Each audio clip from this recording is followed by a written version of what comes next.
What happened when the teacher caught a student's note in class? I used to teach high school Spanish, and I confiscated a note from a 15-year-old sophomore once. I told the girl I was going to read it in front of the class as I unfolded it and walked to the front of the room. She was begging me not to, like her life depended on it. I later realized why. I had no intention of actually reading it to the class, but I wanted to make her sweat. I was going to make up some stuff like, "I have the best Spanish teacher in the world, blah blah blah," and I was absolutely taken aback and stood there with a blank look on my face as I read the first sentence in my head. "Hey girl, you ain't gonna believe this, but I'm pregnant again." She already had a 1-year-old. I locked eyes with her, and she gave me this incredibly guilty look, but she was relieved that I wasn't actually going to read it to the class. I was absolutely speechless. When my mother was a teacher in an inner-city middle school, she found a note left behind in a classroom that said something along the lines of, "I really hope I can get pregnant by the age of 16 because I don't want my child to have an old mom." I just remember asking myself what was wrong with the world. Not intercepted, but I found it after a lab where two guys would always sit. Pretty sure they both wrote it because it was on the back of one of their lab sheets that they left behind. Person 1 had written, "Women's chests." Person 2 wrote, "Yeah, I know." Such a simple exchange, almost poetic, really. 15 years ago, when I was a new teacher, I confiscated a note that was a caricature of me with one hand down my pants and the other pushing a finger up my nose. I still have it. It was really funny. I wish I'd also had a picture of the absolute look of terror on the 6th grader's face when I confiscated it. I gave him a dry, eyebrow-raised look, and we never spoke of it again. He was in my corner after that. In primary school, I had a teacher in grade 5 who'd read out the notes passed around if she caught it happening. So I wrote out a note and made it obvious I was trying to pass it to someone. She got the note, brought it to the front of the classroom, and started to read it out. It said, "Thank you, students, you can all go home now. Class dismissed." She did have a laugh about that one. Yeah, the best sort of teachers to have are the ones who take your education seriously and don't pander to you, but who are also able to take a joke. Seriously, some of them want to be authoritarian figures, and some of them want to be liked way too much. This lady has hit a good balance. My chorus teacher sings the notes she catches. She usually just skims through it, but this time she just put the paper on the piano and started singing. It ends up being an entire story about a girl who ended up dating her cousin. Very uncomfortable for the entire room. My friend and I were passing a note about how hot we thought our German teacher was, and he took it up, read it, looked at us, both of us were very red-faced by that point, and just shook his head. The next day he assigned us seats on opposite sides of the classroom. Toward the end of 8th grade, my band class wanted to do something nice for our teacher. We were passing a note about it around during class, and the teacher caught on and demanded to see it. Of course, no one wanted the teacher to see this note, so someone told the kid who was holding it to eat it. Everyone joined in, and the entire class chanted, "Eat it, eat it." So he shoved the paper into his mouth while looking the teacher right in the eyes. The teacher was so shocked that he let it go, and the surprise went off without any other problems. I taught 8th grade English in a rural county in the Bible Belt. I taught Midsummer Night's Dream after TCAP, standardized end-of-year tests. The last 2 months of school was basically babysitting. I found a note passed between two boys. It was about one of the main characters in the play, and it was written in Elizabethan English. It was written poorly, but they'd really put some effort into the trash talk. I found out later who'd written it and gave them extra credit for paying attention to such a degree as to replicate Shakespearean-style language. It was one of the top 10 that made me excited to be teaching. Teacher took a note from my friend who was asking his other friend if he also looked and compared how hairy their downstairs ball bags were in the locker room. Needless to say, we all erupted in laughter. This was in the 8th grade. My sister is a teacher, grades 3 and 4. They were just learning about some life and health education, but obviously they were still very naive. One day she caught a note being passed from a boy to a girl saying, "I like your bobs." She found it extremely hard to keep herself composed. It's just so innocent. It was hilarious. I had a teacher confiscate a note I was passing to a friend, only it wasn't a note, it was a tampon. I had a teacher do the same thing, but she didn't think it through first and didn't pretend to read it. She just went on ahead. Unfortunately, it was written to a friend who was constantly bullied by some mean girls, and the note said, "Don't let Alyssa bother you. In 5 years, you'll be graduating college and she'll be a worn-out working girl." Guess who was in that class with us? The teacher got in a metric crap ton of trouble, which I kind of feel bad about, but not really because she should have read the note to herself first. I got a 3-day suspension. I was more or less right about that girl, though. I had this elderly, mean, nosy teacher in middle school. She was the kind of woman who strode into the nurse's office, sneered at the kids and prodded the nurse to talk about them, especially the little girl with a weight problem. She taught health and some sort of reading class. We got lots of kids who just couldn't read in that school. She was infamous for reading notes she intercepted aloud to the class, so one day, after she intercepted a note of mine asking something trivial and belittling me, I wrote a note and very obviously passed it to the kid at the next table over, urging him to pass it along. It went to 3 kids before she caught it, snatching it out of a girl's hands, striding back to her desk, and reading loudly in her typical condescending tone, "I'm Sofa King, stupid." Seriously. In middle school, my algebra teacher confiscated a note that a couple of us were writing about our new product idea. Mints, but for your hoo-ha. Not a teacher interference, but still embarrassing. One day in my 9th grade English class, very emotional and angsty me decided to write a poem about how hard life is and how out of control I am. Later that night, my sister and her friend came home from hanging out after school, laughing hysterically at a piece of paper. My sister came up to me saying, "Look at this awful poem we found in a desk in," and she gave my teachers' names, "classroom. It's ridiculous and just terrible. We're keeping this one." She had no idea I was the one who wrote it. When I was a freshman in my high school literature class, we all had assigned seating. I'm not sure who instigated it, but a correspondence started between me and another girl from a different period, all written in pencil on the desk. At first, we wrote simple "hi" and "hi yourself" notes, but throughout the semester our notes got longer and longer and we became kind of pen pals. We never discussed anything bad. I guess we were both pretty good girls. Our teacher caught on and actually encouraged it. Eventually, we stopped writing on the desk and just left notes on paper to each other. Her class period was before mine, and she left the note she wrote with the teacher. At the beginning of each class, our teacher brought me the note she'd written. Then I'd leave one with him for after class. It went on all year.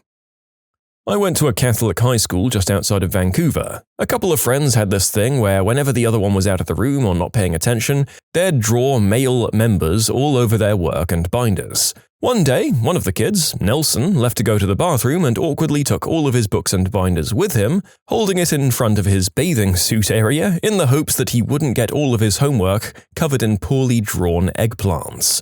Everyone noticed and kind of laughed at the confusion. When he came back, the other friend passed him a note. The teacher saw it, grabbed it, and read out loud, "Nelson, everyone in the class thinks you're completely rigid down there right now."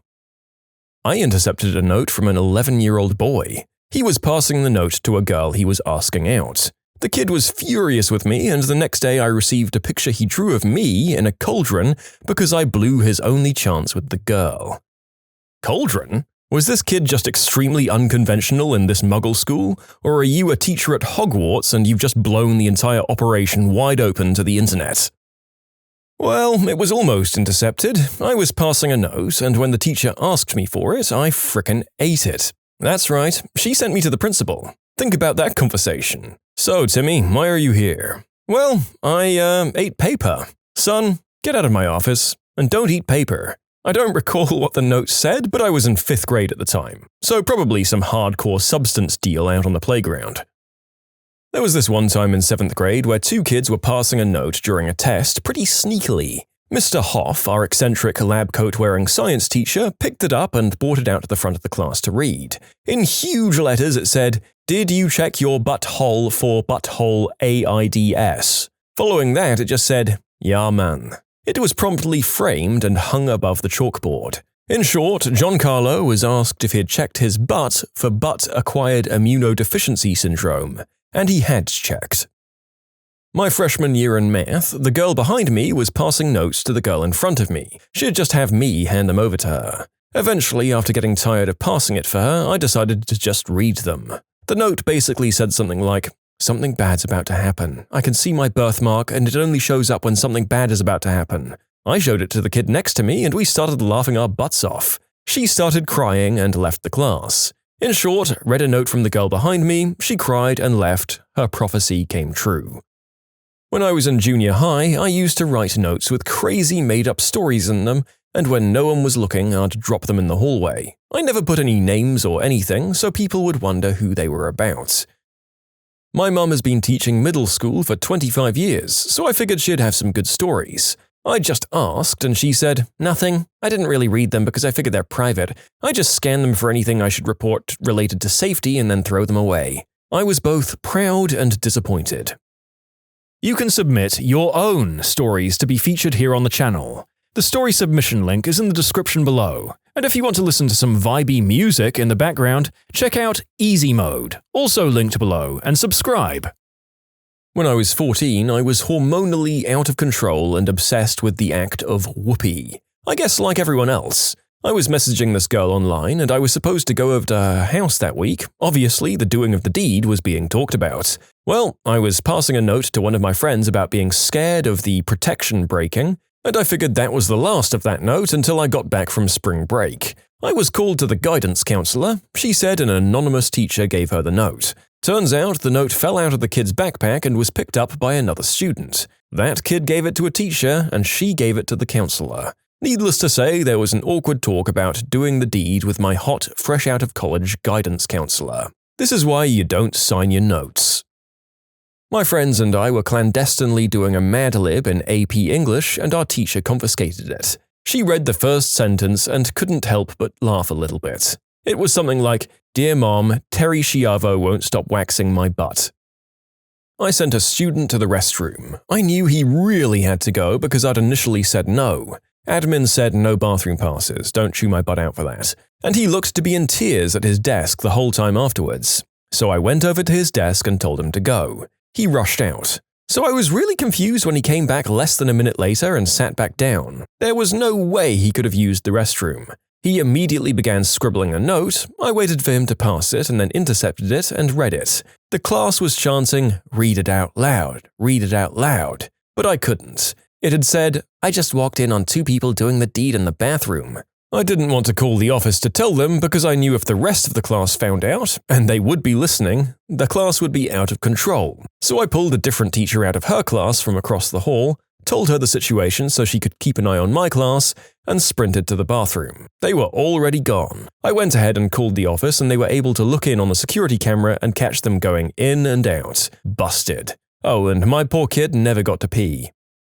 I teach at a high school in Tokyo. I walked past a boy student passing a piece of paper to a girl student. I grabbed it. On that paper was an amazingly detailed drawing of some kind of sun monster with numerous sun tentacles perturbing out. At the end of each of these appendages were male anatomy heads and mushrooms. The boy looked at me with a grin and asked if I could tell which ones were men's organs and which ones were mushrooms. I laughed and handed it to the girl it was being passed to and told her to enjoy. My IT teacher once told us a story of a student that had drawn a caricature of the teacher being fat, which the teacher kinda was. He gave the kid $20 and still has it hanging on his fridge.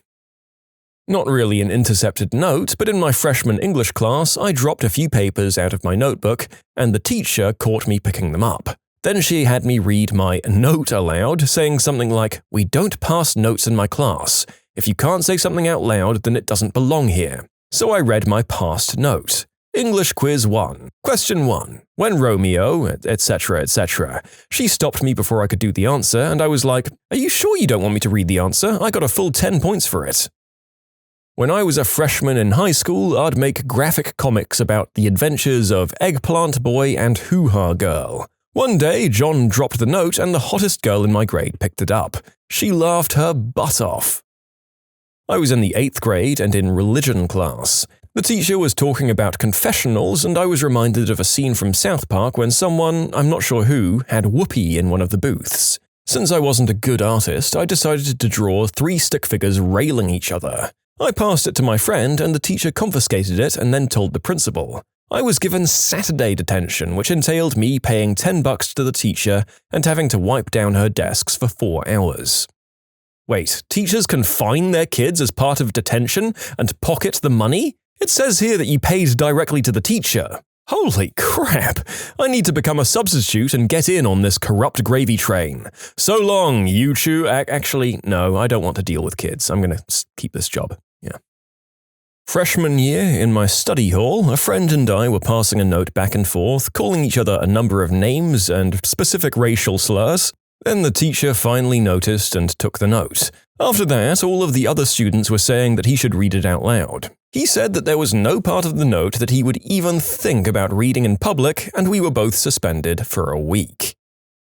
Back in high school, one of my friends, we'll call him Note Passer, was behind on the cell phone curve. He had one, but it didn't have texting and was only supposed to be for emergencies. Anyways, this led to him passing notes around class to communicate with his friends that weren't sitting directly near him. He'd started talking to this one girl he'd liked forever, they'd been assigned a class project together in another class, and he definitely had no chance with her. She wasn't stuck up or anything, she was just unbelievably beautiful, so most guys knew they had no chance with her. And my friend, as well as much of our group, was much more on the average level. This girl was one of those girls that actually makes you stop and do a double take. Simply unbelievable. Anyways, my friend and I were sitting behind this girl in class when I received a note passed from Note Passer from across the classroom.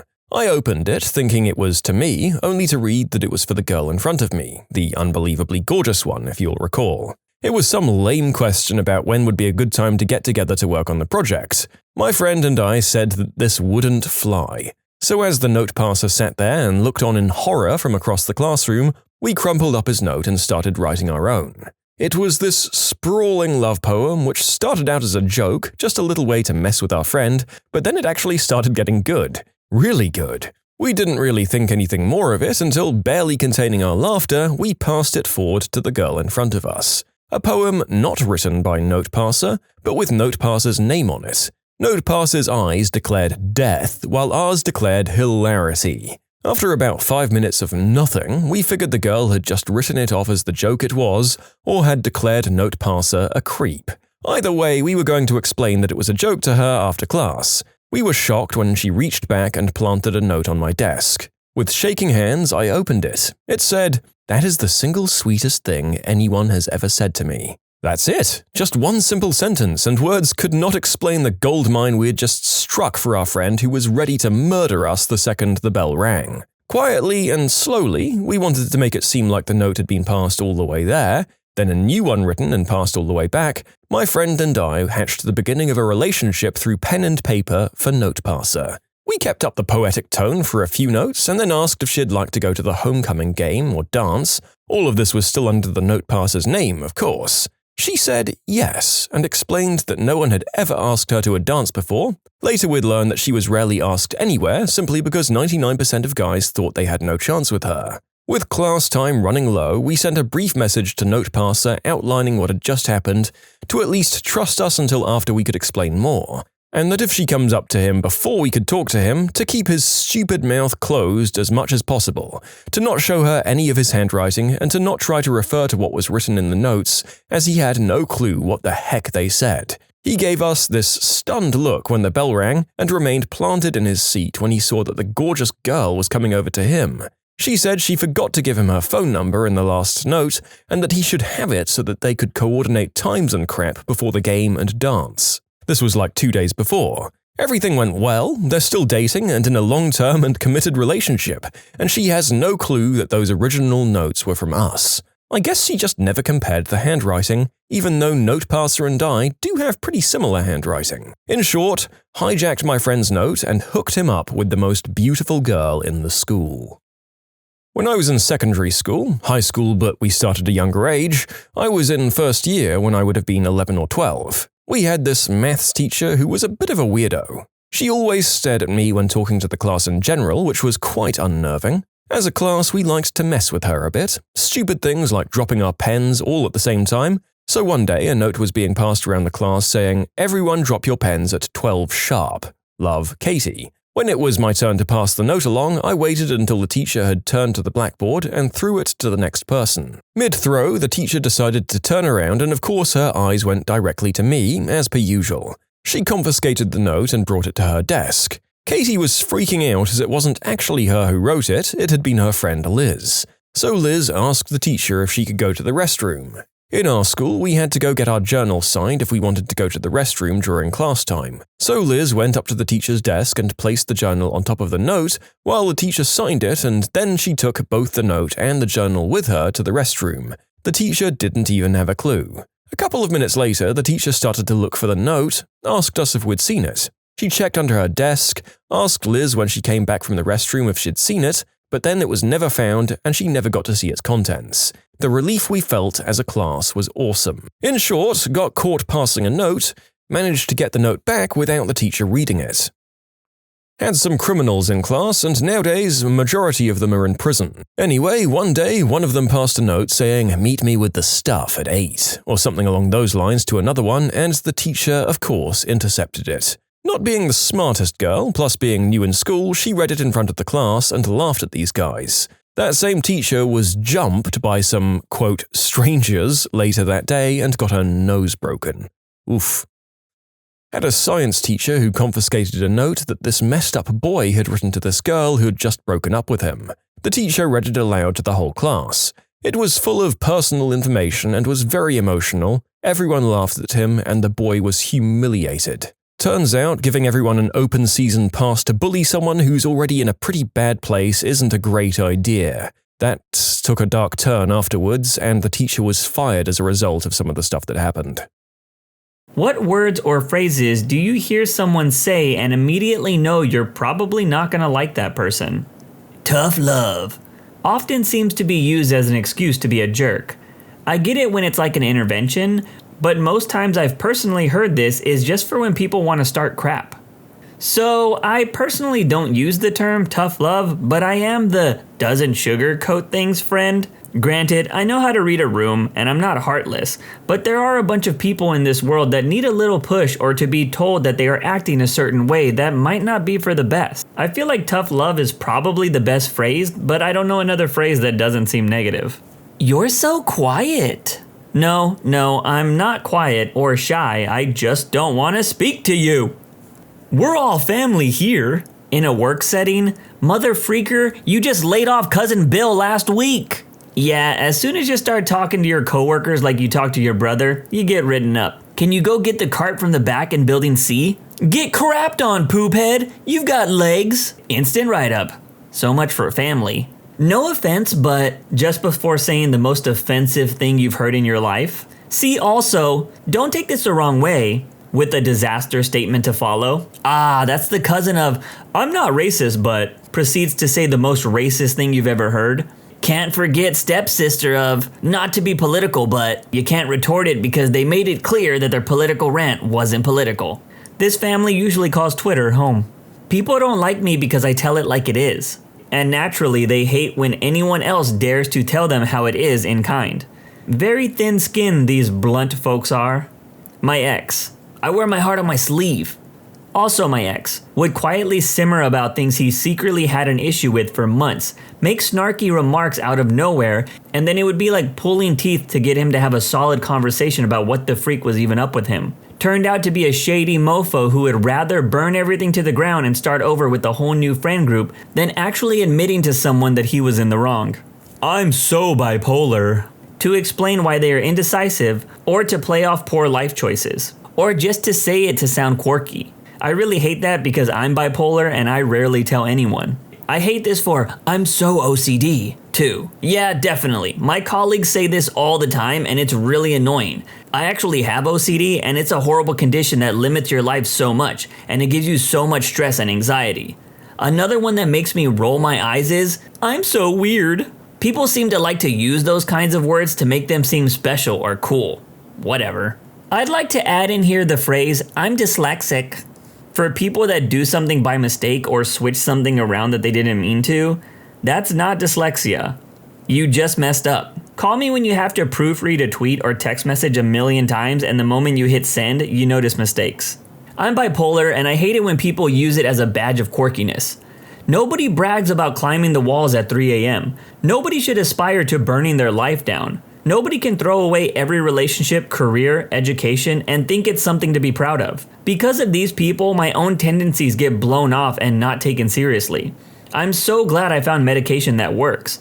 I hate the way I used to be. Absolutely hate it. One of my best friends is bipolar. I was roommates with the guy for 3 years. Regular people simply don't know crap about how significant the ups and downs are. And they usually aren't mentally prepared when I start giving examples of the crazy crap I put up with. Some of them immediately question how I put up with him or why I didn't bail. He and I are still besties, and I love telling all those idiot normies that they simply aren't as strong for their friends as they think they are. I'm super happy that you've got a decent medication plan. My friend finally found something that works this past year, and instead of waking up thinking, I wanna die, or messaging all of his Discord friends at 5 a.m. to see if anybody is still awake, he just goes to work feeling like a human, and he goes to bed early just because he wants to. But seriously, congrats on finding something that works. I've seen how it changes somebody, so I'll cheer you on too. I do want to say I take a little issue with the comment that said people are idiot normies because they wouldn't stick around for their bipolar friends. I do think people should be commended for supporting their friends in positive ways. That's always great. But I dated a girl that was bipolar and it was ruining my life. And I stuck around for 5 years. In my case, they tried medication, but they didn't like how they felt on it and went back to life without it. So I have to say there is a limit to how much people should have to quote unquote support their friends. It shouldn't come at the cost of your own happiness. I hate drama. I have never heard someone say this unsolicited and not been exhausted with their shenanigans within a day. Those of us who really hate drama feel no need to announce it. We just quietly try to bail out of situations without getting noticed and drug back into it against our will. Someone who describes themselves as an alpha male tells impulsive stories about how tough he is and how many women he's banged. Yeah, me and you are gonna fall out real soon, buddy.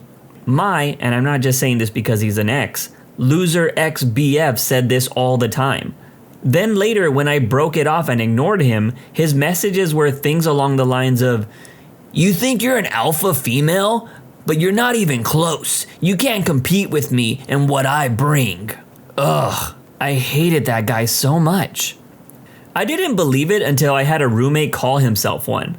And he was serious about it. Considered himself a global nomad, does nothing but look at stocks and crypto every day, only wore tank tops, had a man bun, believed himself to be a natural leader and kept trying to force himself as the leader of the house. Eventually he got into a fight with my roommate because the alpha kept insulting his parents. When I told them to fight, my roommate pushed him.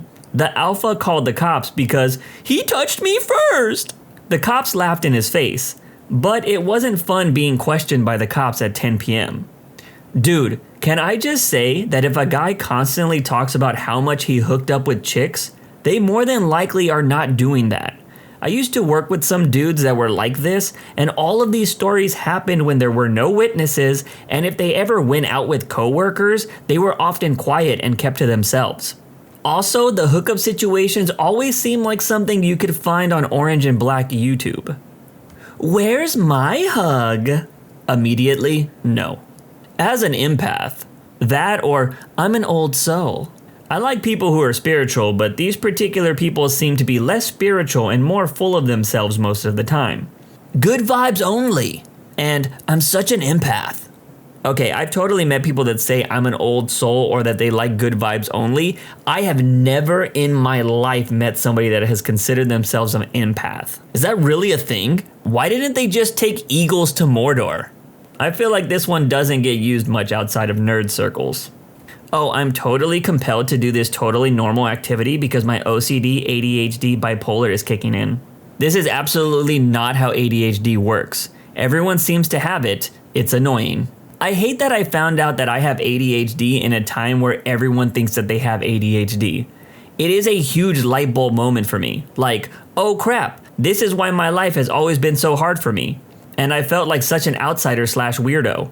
But now it's trendy to say that you have ADHD, even though when you really have it, it just sucks. I do find it funny when people think that they have ADHD and they use it as an excuse.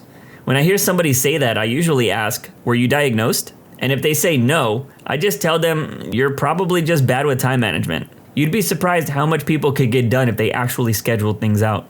Those type of people that say, I got this shirt for X amount and these shoes for Y amount. You pay way more than normal people for stuff. That's not something to brag about. Also, do you really have no innate worth that you have to toss around price tags to attract people? To be honest, I throw around amounts sometimes, but in the opposite. Usually to boast about how cheap something was. When someone compliments my jacket, oh my god, it was on clearance for 20 bucks, thanks. Both sides of this coin can be really annoying, but it's harmless if you just do it from time to time. Women who say, I only have guy friends, which is usually followed by something like, women always bring drama, women are usually jerks, women can't handle how real I am, women are always jealous of me. Yeah, it's great to have guy friends, but the problem is when women who view other women as the enemy. Oh my god, I hate this one too. Girl, when you're having problems with all the other women, you're the problem. I have to say 100% yes to this. We've done a red flag video here on the Genius channel before, and I don't think this was brought up, but when women don't have female friends and say the reasoning are some of the above, it's definitely a sign of trouble from my experience. But to be fair, there were a few comments that countered against this idea, and they went like this. I feel like where I was raised in the 80s and 90s, it was common practice to pit girls against girls. I grew up with one other girl as a friend, and she was a huge tomboy like myself. All my other friends were dudes. Okay, fine. They were good people, but as an almost 40-year-old woman, I love and cherish my women friends, and have almost no close male friends anymore. I feel like I was robbed of female friendship as a child due to my parents, and other adults making me think I hated other girls from the get-go. I just want to add, everyone who says that dudes don't like drama are full of crap. Men love drama. If they say most or all of their friends are guys because they grew up with brothers and are more comfortable around guys, or that they can't find any girlfriends that want to do the same activities as them, it's totally understandable. But to say women are too much drama or jealous or can't handle them is just annoying. Sincerely, I'm a girl that has a bunch of guy friends, which is fine, but I like to do typical male activities. But I also wish I had more women friends because sometimes guys just don't get it. And sometimes I just want a girls' night. Just to back up the comment of men liking drama, it's 100% true. I used to work at an old auto factory, and gossip spread faster than COVID in that place. The factory was like 80% dudes. My truth. As the way my philosophy professor put it when a girl asked, I'm just speaking my truth. I could believe the moon is made of blue cheese and say that's my truth, but that doesn't make it true. Get over yourself. I think I would have loved this professor. Reminds me of one of my favorite quotes that I believe comes from Ricky Gervais, and it said something along the lines of, just because you're offended doesn't make you right. And I feel like that statement is becoming truer and truer by the day. If you can't handle me at my worst, you don't deserve me at my best. Yeah, this is basically code for saying you're a horrible person. When they start bragging about themselves when you first meet them. You know what your problem is, don't you? Oh, that's such typical star sign behavior. Every horoscope is a Rorschach test. People will see whatever they want to see. I can read every horoscope and find something that applies to me all the time. Horoscopes are stupid. That's such an Aries thing to say. Engagement, initiative, any kind of group speak that sounds like the corporate marketing manager plagiarized. I can't comment on corporate speak, but people that use big words just to sound more intelligent, we get it, Brad, you can read a dictionary. I'm an influencer and I have X amount of followers. I will say this statement is worse when they're just starting out. Yeah, I just started, but I know what it takes to become famous, so in a few months, these numbers are gonna be insane. Just watch. My ex was a narcissist. I didn't hear this nearly as often until the last year or so. Now suddenly everyone has an ex that's a narcissist. I work in the behavioral health field, and this one drives me crazy. No, just because you both wanted different things in life doesn't make him selfish enough to be labeled with an actual personality disorder. Oh my god. Just say you weren't compatible and move on with your life. No offense to those who actually genuinely dated a narcissist. People can just be genuinely sucky, awful, self-absorbed, and even abusive, but still not be a narcissist. People don't have to have a personality disorder to suck. That last sentence is vastly underrated. Anyone older who says, back in my day, you young people don't know what hard work is. Anything like that, as if they couldn't buy a house on minimum wage and go to college without crippling debt. I personally graduated debt-free thanks to scholarships, but the older generation seems to not understand the wage/cost disparity between their generation and the younger generations. As I'm older now, I understand that everyone will end up saying, "Back in my day," or "the younger generation," because it's the best way to describe something in comparison. It isn't always negative, and a lot of statements are truthful, such as, "Back in my day, people didn't come out as gay in high school because they feared what people might think or say." Or, "The younger generation will never understand the amount of effort that went into a research paper before the internet." Yes, but you know others have it worse. Every time you have an issue, denying the pain of someone isn't helping them at all. Yes, others have it worse. But at day D, hour H, I want to talk about my feelings and feel heard and seen. I want solutions, or I want help, or I want someone to complain about said subject or sensitive topic for me. It's not being selfish, it's just de-stressing. And if you can't find a solution, at least keep the bad vibes away. I had this new coworker who I didn't have to work with, but could have made both of our jobs easier. He didn't even need to say anything. At the first morning meeting, he had a Daily Wire coffee mug that said, "This cup is filled with liberal tears." Yeah, no thanks, dude. I don't need your help with anything. Anything involving crystal healing, essential oils doing more than just smelling nice, or projecting one's dreams into reality. I forget the exact term for the third thing at this moment. If any one of these things comes up in conversation and you're being serious about it, I automatically don't trust you completely. If multiple are a part of your personality, I don't trust you at all. Is the third thing speaking stuff into existence? Is that what they meant? Anyone that badmouths others. My initial thought immediately jumps to, what are you gonna say about me when I'm not around? Everything happens for a reason. Nah, that's some bullcrap platitude that you tell yourself because thinking the world operates on logic and reason is a coping mechanism for avoiding the reality that the world is unfair, unpredictable, and bad things happen to good people all the time. People who will insert, "Well, if Trump was still in office," in every single conversation despite having nothing to do with politics. Oh, I just thought of another one. People who say, "Well, just wait until some blue-haired person comes by and complains about what we're doing," when they are trying to defend something that they do or are into. Most of the time, it's projection and it doesn't even make sense with the particular subject matter. Men are logical and analytical, and women are emotional. That's one of the most inaccurate statements I keep hearing every time I listen to a certain type of people on certain videos or podcasts. Anyone using words like literally, toxic, or problematic in every other sentence, it's like these words have lost all meaning. Regardless, or it is what it is. Guilty of it is what it is. I'm not saying I don't care. To be fair, sometimes I don't care. But more that you need to keep perspective in what you have control over in your life and what you don't. I have a few coworkers that are habitual complainers, to the point that I believe it may just be their natural state. Why the freak are you complaining to me because Taco Bell was out of Baja Blast 8 hours ago, before you came to work and now your day's ruined? They didn't have it. Get something else. It is what it is. It boggles my mind people can function in their day-to-day life by personalizing every externality and bringing themselves to near cathartic rage about them. Any talk of Biden crime family, Hunter laptop, CRT, they put litter boxes in schools for kids that identify as cats, them teachers are indoctrinating kids, mentions of Newsmax, OAN, or Tucker freaking Carlson, or blaming Democrats for every poor choice they made in life. I'm not racist, but went on a date with a random woman from Bumble, and no more than 5 minutes into the convo, she started a sentence with this, then spewed something incredibly racist. There is no way to end that sentence and not have it be awful. Paid the bills for the drinks and apps that hadn't even arrived yet and made a beeline to the door to nope my way out of there. If she bleeds, she breeds. Don't forget, oh look, now you're breedable too. Well, the Bible says, followed by some incredibly arrogant thoughts. Anyone who says, I have haters, or any variant of that.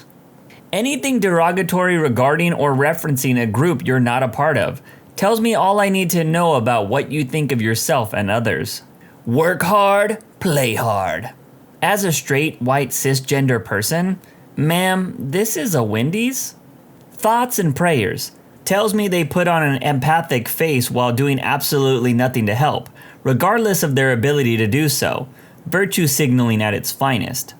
Anything MAGA, using the term woke to describe people they don't like, and preaching/missioning about any religion, and I'm out. I'm sure you're a fine person, but I only have 20 to 30 years of my life. I don't want to spend it conversing with idiots and self-righteous voices that believe in that. I'm not sure what happened here, but there was a huge pocket of things that were intertwinable and relatable all in that little section. The one thing I will say though is if woke is part of your everyday vocabulary, yeah, my brain is probably gonna turn off when talking to you. You'd be prettier if you just smiled. Relax, bro, it's just a joke. After saying something incredibly inappropriate or offensive. Specifically, anyone who refers to COVID as the Rona. I hate you.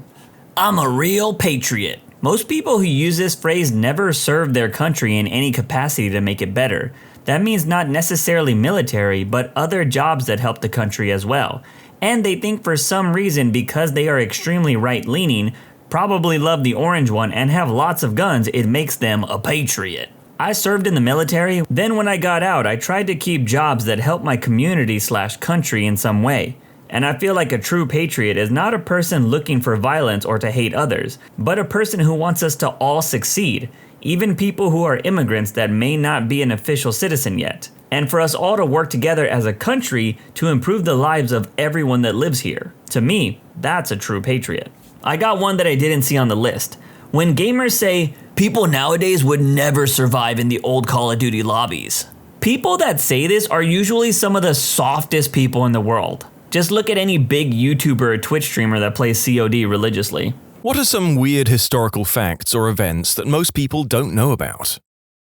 Ibrahim I, Sultan of the Ottoman Empire, had 280 of his concubines drowned in the ocean because one of them had slept with another man.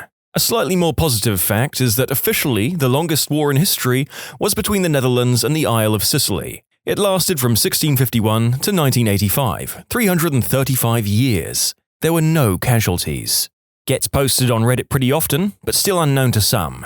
In 1932, the Australian Army gathered machine guns and went to war against a bunch of emus in what would be known as the Great Emu War. I read this and kind of forgot what an emu was, and then I thought they were those little furry guys in Star Wars, and was super confused for like 10 seconds. Emus are vicious, heartless monsters whose sole reason for existence is to remind us that dinosaurs used to be in charge. Didn't the Wikipedia page have a casualties section at one point, under which was listed dignity? If your grandparents are over the age of 80, they will have lived for 1/3 of US history. If you're 30, you've lived for 1/8 of US history. When the barbarians sacked Carthage, they burned and pillaged pretty much everything but the sanctuary where St. Augustine was staying. He was on his deathbed and the barbarians respected him so much for his influence, even though they hated the church, that they decided to leave him alone. There was a gang war called the Great Nordic Biker War, where hundreds of American bikers stole armaments from several Scandinavian military bases and terrorized the streets while killing each other. If I recall correctly, they stole the weapons originally to sell back to the States, but a banditos used an anti-tank rocket to destroy a Hells Angels clubhouse in Sweden. You change a couple of locations and this is the plot to Sons of Anarchy. Let it be known that this sent the Nordic countries-based narrator scurrying to Wikipedia, where he was shocked to learn that the whole debacle was in fact a thing with nearly 100 casualties. During the 16th century, Nicolas Fouquet was the Minister of Finances in France under King Louis XIV. He had the castle of Vaux-le-Vicomte built for a crap ton of money, and had the most rad parties there. 16th century, they still said things like rad then. He invited the king to one of these parties and made it the raddest of all the rad parties, like top 3 raddest in France's history. Looking at all the food and fireworks and fountains and all the bling, King Louis XIV found it suspicious. Where was this money coming from? He was also very much jealous of such splendor when his own castle was mostly empty. So Louis XIV had Fouquet arrested, imprisoned, and then investigated and found guilty. In that order. Arrested by D'Artagnan, the guy who inspired Alexandre Dumas' Fourth Musketeer. And then he ordered the castle of Versailles to be made even more beautiful than Vaux-le-Vicomte. In conclusion, Versailles' castle was built as it is today because the king was jealous of his Minister of Finances, among other reasons. The CIA made a spy cat, a cat that could lurk around and record information that they sunk several $1 million into, and it promptly walked into traffic. The Soviets had anti-tank dogs they strapped explosives to, that didn't want to run at the tanks for obvious reasons and frequently blew up their own forces. I always heard the Soviet anti-tank dogs failed because they were trained with Soviet tanks, so promptly ignored the enemy and went straight towards Soviet tanks, as they were trained to do. When Fort Sumter was attacked by the Confederates in 1861, no one had gotten killed from the attack, but the Confederates later had a party for a reason I do not know, and when one of their drunk butts shot a gun, it killed one of their own. That was the only death that occurred during the 3 days of the attack on Fort Sumter. Confederates kept on partying even though they saw the man dead. President Lyndon B. Johnson would have highways cleared out by the Secret Service, get in a car with a 6-pack of beer, and gun it down the highway, downing beer after beer. You can leave Texas, but the Texas never leaves you. The Romans used human urine as mouthwash. Pistarine, anyone? During the evacuation of Dunkirk in World War II, in that moment of despair, desperation, and overall bleakness, on the beach there was a workers' strike by a group of British rail workers regarding overtime. Very strange thing to happen in the face of events.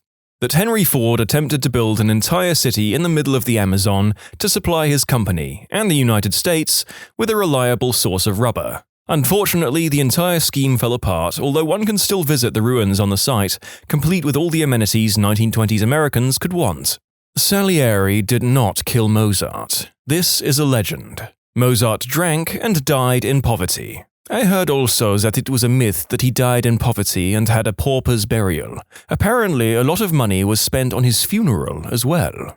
10-minute lobotomies. 2 methods were used. Either you had to drill holes in the head, or the later method that was using a metal pick to hammer through the eye sockets. In both methods, a metal instrument was used to mush brain. Local anesthesia was used. The patient could go home in the same day. The doctor did a couple of thousand of these and could do multiple surgeries a day. Also, because anesthetic was costly, they just stunned the patient with an electroshock therapy machine, which was pretty commonly available. Max Tremmel, a priest on the Winter Walk one day in 1894, witnessed a young boy slip through some broken ice on the River Inn and saved the boy from certain drowning. That boy would grow up to be the Chancellor of the Third Reich. In 1919, a molasses storage tank busted. A wave of molasses, 25 feet high, ripped through the streets of Boston, killing 21 people and injuring 150 others. It is estimated that the tank contained 2.3 million gallons, 87,000 cubic meters, of molasses when it collapsed. It became known as the Great Molasses Flood. They should have called it the Molassacre. London also had a great beer flood. 135,000 imperial gallons of beer destroyed several streets. Not that it's a competition or anything. I would like to note that the Molassacre both killed and injured more people than the Great Nordic Biker War, proving both that it was a very sticky situation and that even a Nordic Biker War is a very mild affair. The Twilight Zone was one of the first television shows to feature a nearly all-black cast on a dramatic show that was not dealing with racial issues. This was all because Rod Sterling, who was quoted in saying, "Television, like its big sister, the motion picture, has been guilty of a sin of omission. Hungry for talent, desperate for the so-called new face, constantly searching for a transfusion of new blood, it has overlooked a source of wondrous talent that resides under its nose. This is the Negro actor." The episode was The Tall Big Wish, which was part of the first season of the show, and it was awarded the 1961 Unity Award for Outstanding Contributions to Better Race Relations. Did he just talk like he was introducing the Twilight Zone? Thomas Jefferson and John Adams both died on the same day, July 4th, 1826, America's 50th birthday. Adams's last words were, "Thomas Jefferson survives." He was wrong. Jefferson had died hours earlier in Virginia. Apparently, 3 presidents died on July 4th, although James Monroe was not in the same year. During his travels in Africa, the guy that invented Jameson liquor bought an 11-year-old girl as a forced laborer, and then fed her to cannibals just to see what it was like. He sketched while they ate her. Not really weird, but a fun piece of history that not many people know is about the origin of an announcer calling a horse race. On February 5th, 1927, in Tijuana, Mexico, there was a film being shot at the racetrack. A track official noticed the way a director was using a microphone and a loudspeaker to direct his crew and actors during the filming. The idea came to him that if he had a microphone set up in the steward's booth that led to a set of speakers, he could call the position of horses like a director gave direction. Later that day, he had it set up without telling any of the patrons to the track about it. When people first experienced it, they were extremely confused. Before that, people would keep track of the horses themselves with binoculars and were often unable to get a great view at certain angles. After they got used to it, they loved hearing a race being called, and it became an everyday thing at that small track. Now it's an extremely important part of modern-day racing all across the world, and even people that aren't familiar with the sport know about it.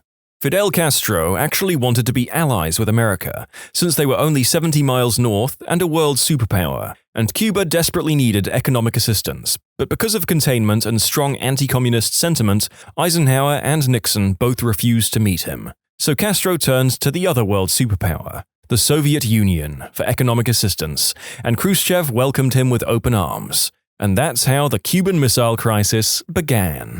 The Roman Senate of the Roman Republic wasn't officially supposed to be a legislative body with authority to pass laws. Officially, it could only recommend legislation to the magistrates, who didn't technically have to obey. However, there was an extremely strong precedent to obey official advice from the Senate, so it almost always was followed during the Republican period. During the Empire, the authority of the Senate was reduced further. It's worth noting, however, that the Senate didn't only issue advice. Outside of legislative issues, they did have other authorities and powers in addition to the immense influence they carried. It's treason, then. In medieval times, the accused often faced a trial by ordeal, where they were forced to stick their arms into a vat of boiling water. If their arm emerged unscathed, it was believed God protected them, thus proving their innocence. They also had a trial by iron up to the 18th century, where you had to hold a red-hot iron bar in your hand and run a specified distance. The hand would then be wrapped up, and you would wait a few days. If your hand or skin was corrupted when the bandages came off, then that was God determining your guilt, and you were hanged. Simpler times. It's a bit more complicated than that. The hand would be withdrawn and then treated and bandaged. The bandage would be removed a week later. If the wound had turned septic, you were guilty. If not, you weren't. The hand didn't have to be unscathed, that is after all what scathing means. This was all managed anyway. The guys in charge of the trial would sometimes allow the water to cool somewhat before the hand was put in. This could probably be managed by payment or if they liked you more than they liked the accuser. Yes, as a history student, it is always worth noting that where things like this that are shocking to our sensibilities come up, they were often much more nuanced and seldom used than factoids like this would have you believe. Most people didn't want to kill their neighbors, especially ones who were very useful to the community. Something I always like to talk about, there once existed an alleged theoretical state of war that lasted 335 years and 19 days, and was between the Dutch and an archipelago off the coast of southwest England called the Isle of Scilly. What's more, there were no casualties because the Dutch forgot that they were at war with the Isles. It wasn't until a Scilly historian contacted the Dutch about the war in 1985 and received the information that the war was still technically going that a peace treaty was signed in 1986. Can you just imagine if they gathered to end this war and the leaders started arguing about who won? So much so that a real war would break out. It's common practice to wear the bottom button of a vest or waistcoat undone. Sometimes vests are even cut with the bottom edge curving away so that the button is purely decorative. The reason for this is that Edward VII of England was a chonker. He undid his bottom button for gut comfort, and it turned into the style as courtiers imitated him. Relatedly, the fashion of wearing wigs, which prevailed in European fashion for 150 years, started because the French king got bald and needed one. Hernando de Soto is responsible for the collapse of several North American civilizations and the deaths of untold millions of people. He and his band of men were the first Europeans to make a concerted expedition into what's now the USA. He started in Florida and eventually his men made it to Louisiana, with many detours along the way. De Soto dies along the way, but that's unimportant. What's important is that they brought about 300 pigs with them for food because they breed quickly and can live off almost anything. Unfortunately, they also serve as a host for various diseases that humans are susceptible to. Lots of the pigs escaped, reproduced, destroyed farmland, and spread diseases. By the time the next Europeans came to those areas, the civilizations De Soto and his men saw had utterly collapsed, and the population had catastrophically fallen as well. Similarly, the vast numbers of buffalo and passenger pigeons are thought to be the result of the death of North American native peoples and the collapse of their civilizations, particularly the ability to maintain agricultural systems. That's also thought to be tied to a period of global cooling as an entire continent's worth of people stopped using fire to control plant growth and forests expanded massively, resulting in vast amounts of CO2 being pulled from the atmosphere. Magellan is not the first person to circumnavigate the globe. He never made it. He died in the Philippines. There was a 100-hour war between El Salvador and Honduras in 1969. The war caused the death of about 3,000 people. The war was triggered by a football or soccer game. It has been known as the Football War. Other than the whole football part, this conflict is known for having the last actual dogfights between piston-engined, prop-driven fighters. Honduras had the 4, 5, and 5N variants of the F-4U Corsair, while the Salvadorian Air Force had some beat-up Corsairs and some demilitarized P-51 Mustangs, which they rearmed and set up. One Honduras pilot even had 3 kills during the short conflict. You didn't have to be ethnically Spanish to be a conquistador. There were conquistadors from England and Germany, but the rules to become one involved Hispanicizing your name and converting to Catholicism if you weren't already Catholic.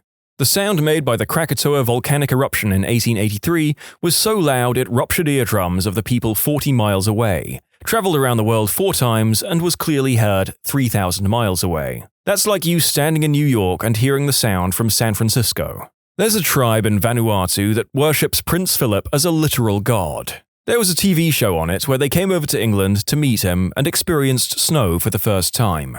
It was fascinating.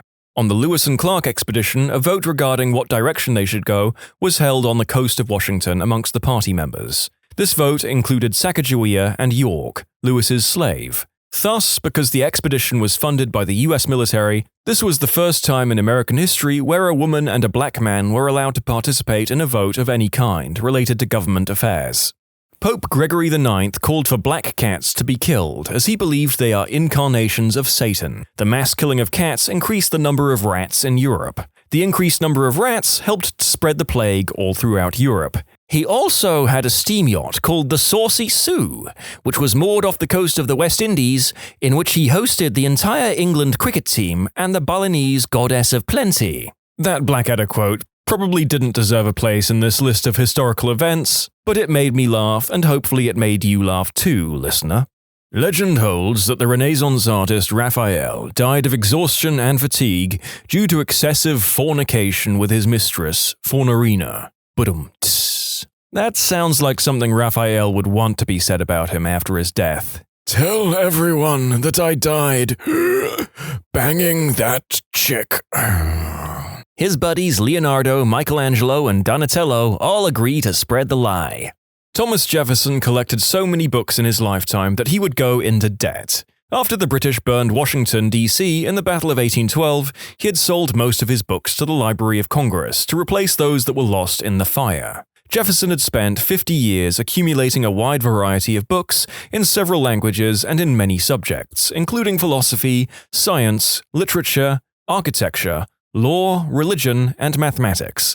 The nearly 6,500 books netted him $23,950. The sum is from so long ago that you actually can't calculate its modern worth. We can do those calculations since 1913, when we instituted the Federal Reserve and started tracking inflation. In 1913, that $23,950 would have been worth a little over $600,000. If you use a standard inflation rate of 3% from years 1812 to 1913, it becomes about 11 million. But inflation was probably much higher, especially when taking into account the debt we went into for the Civil War and the Reconstruction, which was over $2 billion in real 1865 dollars. 26th President Theodore Roosevelt was an ardent supporter of William Howard Taft. The two were longtime friends, and Taft was Roosevelt's most trusted cabinet member. When Roosevelt's latter term came to a close, he successfully campaigned for Taft's election to the presidency. However, when Taft began enacting many policies that his predecessor found disagreeable, Roosevelt grew sour toward his friend. He vied for the Republican presidential nomination and failed. He then literally marched his supporters out of the Republican Convention Hall and created a new party. Under this party's new banner, Roosevelt split the Republican vote and ensured Taft's defeat. This leads to the story of the attempted assassination of Roosevelt when he was on his way to give a speech. His 90-minute, several pages long speech was folded up in his steel eyeglass case, and the bullet went through the steel and paper, losing enough momentum that it wasn't able to puncture his lungs. Roosevelt felt the shot, but he saw he wasn't bleeding heavily or coughing up blood, so he figured he wasn't in immediate danger and gave the 90-minute speech anyway. He started the speech by saying,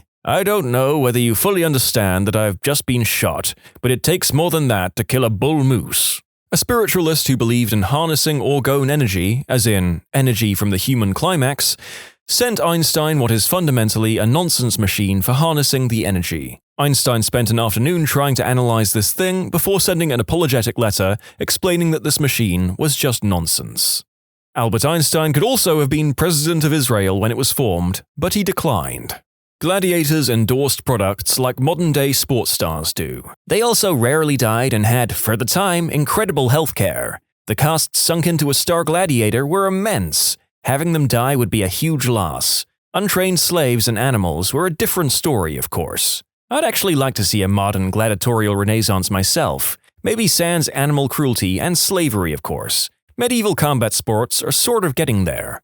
Thomas Jefferson had a ram as a pet. He called it the abominable animal. It was aggressive as heck, and Jefferson usually tied it outside buildings he was in, and it attacked a lot of people just walking by it. It even killed a boy. He only had it killed once it started attacking his other sheep.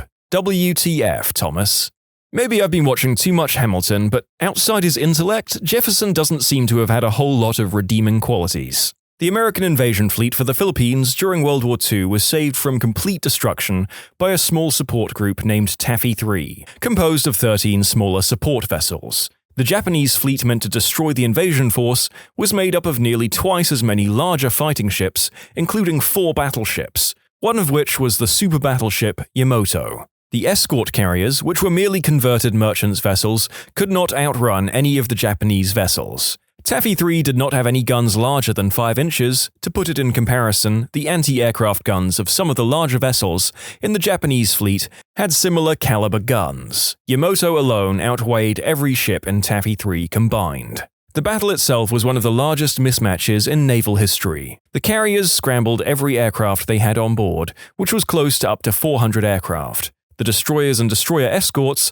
laid a smokescreen for the carriers. One of them made a headlong charge directly at the larger Japanese force to get into launching range for the torpedoes. Other vessels took their example and made similar torpedo runs. One torpedo sheared off the bow of the heavy cruiser Kumano, another crippled the heavy cruiser Chokai. The aircraft repeatedly strafed, bombed, and even depth-charged the fleet. Once they ran out of ammo, they continued to make dry runs at ships so as to distract the gunners from firing on friendly vessels. There were reports of pilots flinging empty Coke bottles, charts, and clipboards at ships. One pilot pulled his .45 caliber Colt and shot at a cruiser with it. The Japanese made several errors in the engagement, including the order of a general attack, which meant each vessel could engage and maneuver freely. This made a lot of miscommunication and confusion. They also misidentified the small escort carriers for larger ones, because of the crap ton of aircraft airborne, and also mistook the small destroyers as heavy cruisers. These errors made Taffy 3 look like the outer elements of a much larger American fleet.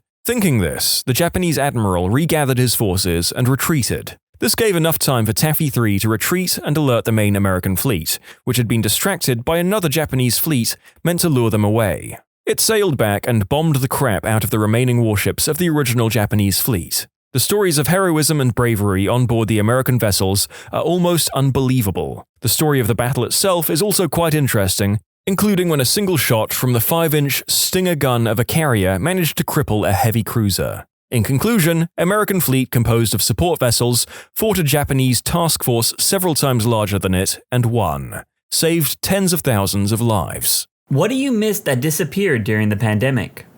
Being able to afford things. Same salary and crazy inflation. What a great combo.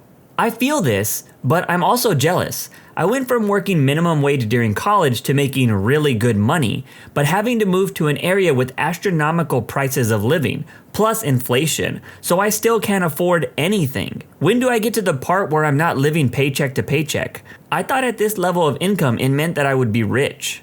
I miss when I enjoyed my job. I'm sure I'm not the only one, but COVID really changed the way my hospital runs, and not for the better. All the good staff that could jump ship did jump, and if they replaced them at all, it was with travelers or warm bodies, and our quality of care has certainly suffered. Not to mention the organization I work for is buying up all sorts of crap, but when we need vital equipment, we are told that there is no money for it. Even more insulting is this stupid freaking robot they bought that's sole purpose is to deliver things between departments. I'm pretty close to quitting healthcare forever at this point. Normally I don't entertain when people crap on America, but for real, as someone on the inside, our healthcare system is freaking appalling. Respirator therapist here. Pre-pandemic, I was super bubbly and chipper. It was easy for me to relate to patients and families. I used to wear bows in my hair. Patients loved it and said it brightened up their day. A year into COVID and the bows stopped. I stopped being able to connect with people because everyone was dying.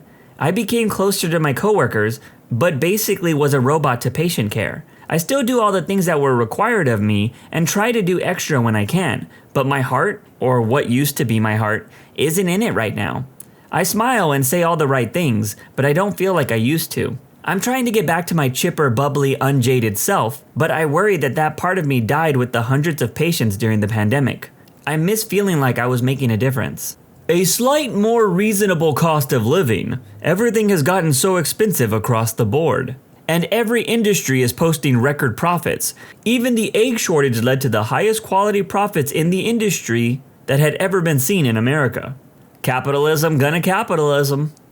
Restaurants having late hours and, more importantly, correctly posted hours of operation. I swear it's been like a crapshoot knowing when even large franchises will close, when their actual hours don't match Google, Apple Maps, or their own damn website half the time. Picking up lunch on the way to my overnight shift has become such a gamble. Like, is that place gonna be open or will the other place be open? I'll admit, I save some money by packing a lunch, but I miss picking up food twice a week on my way to work. 24-hour Walmarts and all-day breakfast at McDonald's. Stuff being open after 9. Working second shift got harder when everything closed after. Right? Sucks when your break is at 8 p.m., so when you get hungry, everything's closed. Need to go grocery shopping after work? Nope. Stuff is closing before the sun even goes down, and it's killing me at my core. Went to Starbucks last night, Saturday, by second shift count, and they must have been closed at 8. Rushed to get something for dinner, place closed at 10 p.m. and I got there at 9:30. Pretty sure their sanitation standards dropped by 7 or 8. Because there was a freaking piece of wood in my steak and cheese. Not to mention the crapsplosion I suffered soon after. So it's not even that everything's closed early, the standards have absolutely dropped as well. Not sure if this person lives in a town or a city, but I don't think before or after the pandemic had places closing that early. Starbucks has always closed at 10 p.m. where I live, except maybe on Sundays. Also, our major grocery stores don't close till 1 a.m. My social skills. Seriously, I found myself extremely awkward as things started opening up. Oh, and social stamina. Went to a baby shower for about 2.5 hours and to the department store for like an hour yesterday. Came home so exhausted, and I took a nap for an hour. Then a few hours later, I went to bed and slept for 13 hours straight. Like, what the freak? My job. Company went under. It was a love-hate relationship, but I suffered for it. Civility. I mean, it wasn't great to begin with, but post-pandemic, no one seems to know how to act in public anymore. I remember a viral video from the start of the lockdowns of a dad with a British accent telling a bedtime story to his kids about how the world was going to pull together and be even better after the pandemic was over. Narrator here, we didn't, and it isn't. No traffic, and no one. Everything wasn't crowded, and it didn't make me hate how people are literally everywhere. Dude, I relate. I remember driving on the highways and driving downtown at night, and there was absolutely not a soul in sight. It was pretty amazing and a little frightening. Closest thing to a post-apocalyptic world we might ever experience. My belief that most people are reasonable and compassionate. Me too. I used to be so optimistic and believed the good in people. I have completely lost all hope, and I just don't care about people anymore. Maybe I'm part of the problem, but damn it, I've lost any and all patience with anyone. 24-hour stores and food that had better quality. It seems like all food went downhill in quality. Fast food, sit-down restaurants, takeout, and grocery stores. Honestly, I've noticed that all the layoffs during COVID cut the hours and the business quality. Corporations don't want to return to normal. They make enough money now and pay less people to do the same job. General friendliness. People care less about each other than they used to. I'm a firm believer that people never cared about each other. They were just too scared of the social consequences of showing it, so everyone just got good at pretending. Driving skills. People have been driving like freaking idiots. The average normal driver, everyone on the road seems to be too aggressive and entitled, all while using their phone. My grandpa. I'm sorry for your loss. For everyone's loss. Father-in-law for us. Friends. So no one told you that life was gonna be this way? Clap, clap, clap, clap. Paper menus. I'm tired of scanning QR codes and dealing with terrible interfaces and slow Wi-Fi just to order a meal. So true. A lot of restaurants I go to are in this weird internet dead zone, so loading a menu up on my phone is always such a massive pain. Honestly, I can't say I've ever had to do this. Is this like an LA, New York, or Chicago type thing? Empty areas. I very much dislike crowds, traffic, and lines. I remember my first proper drive during the strictest lockdown here. It was glorious. People. We were deemed essential services and were forced to work. We didn't want to be called heroes. The people did that to make themselves feel better. Now that COVID is over, the people are back to treating us like pure garbage again. Screw people. I quit my grocery job 2 years into the pandemic after being there since 2017. I would have people pass me and be like, "Thank you for your service." And then by halfway through the first year of it, I had people treating me like crap again. The level of stress and anxiety we endure was astronomical compared to years past. I drank the Kool-Aid and really believed that we were making a difference. But sadly, most could care less as long as they got what they wanted. As a team, we really had to lean on each other to get through it. And you really find out about one's character. I remember the great toilet paper pandemic. You'd wheel out a cage and it was picked clean before you even got to the TP aisle. You could take out a pallet of TP, unwrap it, and just stand at the end of the aisle with your manager just watching the absolute lunatics. We kept a stash of TP out in the back. If we saw a distressed looking old person / working person, we'd go up to them and be like, "Psst," and tell them to meet us by the staff door and we'd bring them TP. It was like being a substance dealer. Good fun. I started at a grocery store a little more than a month before the pandemic lockdown started. I never thought much of the pandemic. But early on, there would be people coming in and thanking us for working, for being open, treating us like first responders combating the pandemic on the front lines. It's not that that's gone now, it didn't even last the pandemic. Lockdowns kept getting pushed further and further until it became the new normal. People became more and more frustrated and anxious in their daily lives. Holding up till mid-March, when it still felt like winter hadn't quite ended yet and it was going to be another 2 weeks. Only go out for essential reasons, people could do that. But then it stretched. The weather got nicer and people got cabin fever. People gradually learned and were told outright that your summer was going to be gone. Any plans you made, gone. The world is different and scary. Every day, fear for your lives. Soon, us heroes on the front lines were now the only people that were allowed to interact with and vent with those frustrations. People just wanted somebody to yell at, and we were the only ones available. Man, I worked retail for 5 years during the height of Black Friday when people were being killed for items, but after hearing so many pandemic stories, I can say that it probably wasn't as bad as I thought it was. I'll never go back to retail because people are the worst. My control over my phone and social media, it got so much worse.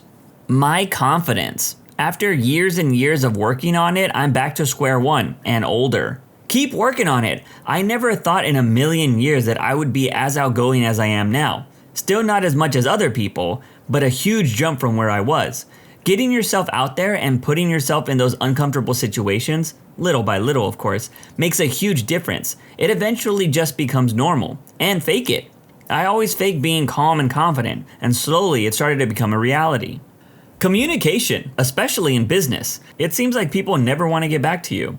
There was this all-you-could-eat place. You could sit there at the table and order off the menu. Everything was made fresh and brought to your table. They closed during the pandemic. I relate to this one in two different cities actually. In San Diego, there was this pizza place that was a few blocks from the convention center that I always ate at every single day of the convention. Doesn't look like they made it out of the pandemic. And in Austin, Texas, there was this burger joint that had a burger called the Ron Burgundy, and it was served with an egg inside of it on donut bread. It was one of the most delicious things ever. They had to resort to being a food truck and they only do donuts now. It's sad to see how many pandemic casualties there were. Now that I think about it, I lost me. I'm not the same person. I'm trying hard to find myself still, and it's been hard. I can certainly relate to that. It's interesting how fragile your self-identity is and how quickly it can slip through your hands. Thanks for sharing this. I've been struggling with the same but couldn't articulate it. I've never really loved myself, but I find I'm missing my pre-pandemic self more and more. I feel like I'm sharing mental space with a stranger. Idiot customers. They came back after the pandemic ended, and now there are arguably even more idiotic customers. There is this strange correlation I've noticed. The most obnoxious and most self-entitled ones were usually the unvaccinated ones. I work at a sports store, and during the pandemic, we had a few months long period where we had to check COVID passes to allow entry into the store, as we were non-essential. This was around the time of the second lockdown. Don't remember if it was before or after. It was like hell, because I was usually the one standing out in front checking the COVID passes with a scanner on the phone. Even though we had taped off the entrance so that everyone would have to pass around me, there were still people who tried to get in. Unvaccinated people were either trying to get in by lifting the tape or ignoring me. Some were spewing some conspiracy theory bullcrap about microchips or whatever. Some used their chance to get in when I walked away from the entrance for a few seconds. Some people were showing me COVID passes that were clearly not theirs. Some tried to beg their way in, and had some people that wouldn't let me scan their passes because they didn't want me to take photos of their phone. Spontaneity. A lot of the first come, first serve things are now booked months in advance. One small example is the park near my house has a free concert series during the summer. You used to be able to just show up the day of. You had to get there early for good seats, but generally no pre-planning. Now you have to get a ticket a month in advance and they sell out within minutes. Then you still need to show up hella early to get good seats. The belief that I had to be in the office to do my job. I am fully aware that I can do my job completely from home. I don't have to do that horrible commute every day. I'm sure I'll be back to that commute any month now. Affordable food. $100 used to get me meat, fresh vegetables, fresh fruit, milk, eggs, cheese, yogurt, drinks, snacks, etc. That would last almost 2 weeks. Now $100 will get me food to last maybe a week? If I ration and only eat once per day a few times. Meat is now a treat if I happen to have a bit of extra money one month. Fruit and vegetables are out of the cans. No dairy at all anymore. Unless it's one or two of those $1.99 yogurt drinks, which were 75 cents in 2019. Most stuff I eat now is out of the package or cans. You know, I used to be a fast food fiend and I wasn't really cooking anything, but after the whole anxiety and panic attack stuff that I've done with, I've tried to eat a little bit better, and so I don't really know how crazy things were. But I will say buying fish is pretty expensive. The optimism that a global lethal pandemic would lead to our government trying to save lives and change our healthcare structure. In the US, of course. I owe all the zombie movie directors an apology. I always said that if that happened, everyone would band together and unite with a common front to solve the problem, and nobody would possibly be so stupid or selfish. Instead, we had people hoarding toilet paper. Man, did I call this one wrong. During lockdown, I actually felt like my mental well-being improved, and this was for several reasons, but one was that I felt there was less bragging on social media, at least in my family. And there was no family drama with the extended relatives because we weren't visiting each other. Everybody was scared and locked down, so nobody felt jealous of each other. There was bigger fish to fry. Then we got vaccinated, and then came the revenge traveling and revenge dining and so-called war on labor. And my aunts and cousins wanted to hang out again. And that opened the floodgates of family drama and constant sense of competition and no feeling good because that one cousin lost this much weight, one cousin has this much salary, one aunt got this much money from selling her house. I had to be the emotional support for my parents who were falling into these dumb status games. I missed those days in lockdown when my family stayed away and kept their status games to themselves. The 24-hour economy. Everything that was open 24 hours now closes at 9 p.m., midnight at the latest. Restaurants, grocery stores, gas stations, fast food, etc. As a person who worked third shift, I felt pretty normal pre-pandemic, but now I struggle to get my crap done, especially on my days off. My faith in humanity, seeing how unwilling people are to suffer mild inconveniences to try to reduce the chance of others getting seriously ill or dying, or make immunocompromised people able to feel safer in public, has destroyed my faith in others. The illusion that half my family and friends weren't selfish jerks. We had a newborn several months into 2020, and the people who refused to accept that were isolated, at doctor's orders. They fought against every boundary precaution we had for my son, including ones they had no problem with for his older brother a couple years before. These same people tried every loophole possible and put themselves at risk for the whole year. And don't get me started on their sudden anti-vax stance. Not only did they put my newborn at risk, but other valuable family members too. Honestly, most of them are one step away from Q. Most people miss late night shopping, late night restaurants. I've been thinking about opening a food truck only after 11 p.m. because there isn't any competition. I could probably make bank just selling grilled cheese sandwiches. My local value theater. For like a $4 ticket, you could catch movies that had left theaters months ago. Would always do special Sunday screenings of classic films too. I miss being able to walk down and catch a movie or two on a whim. Opened my eyes to older cinema as well. First saw Casablanca and Rebel without a cause there. Fell through about a year after lockdown since it was a mom and pop place that wasn't backed by a major distributor. I used to be really outgoing, loved to go to libraries and coffee shops, just to read and people watch, and loved random social interactions. After all the temper tantrums about wearing masks and people acting generally horribly, people just exhaust me. I don't want to go anywhere anymore. Flying being relatively painless. Yes, it was tedious, but you usually got on your flight, mostly on time, and nobody hit flight attendants, had a toddler meltdown, or tried to open the door mid-flight. Now you need to pad in at least an extra day, and it's scary.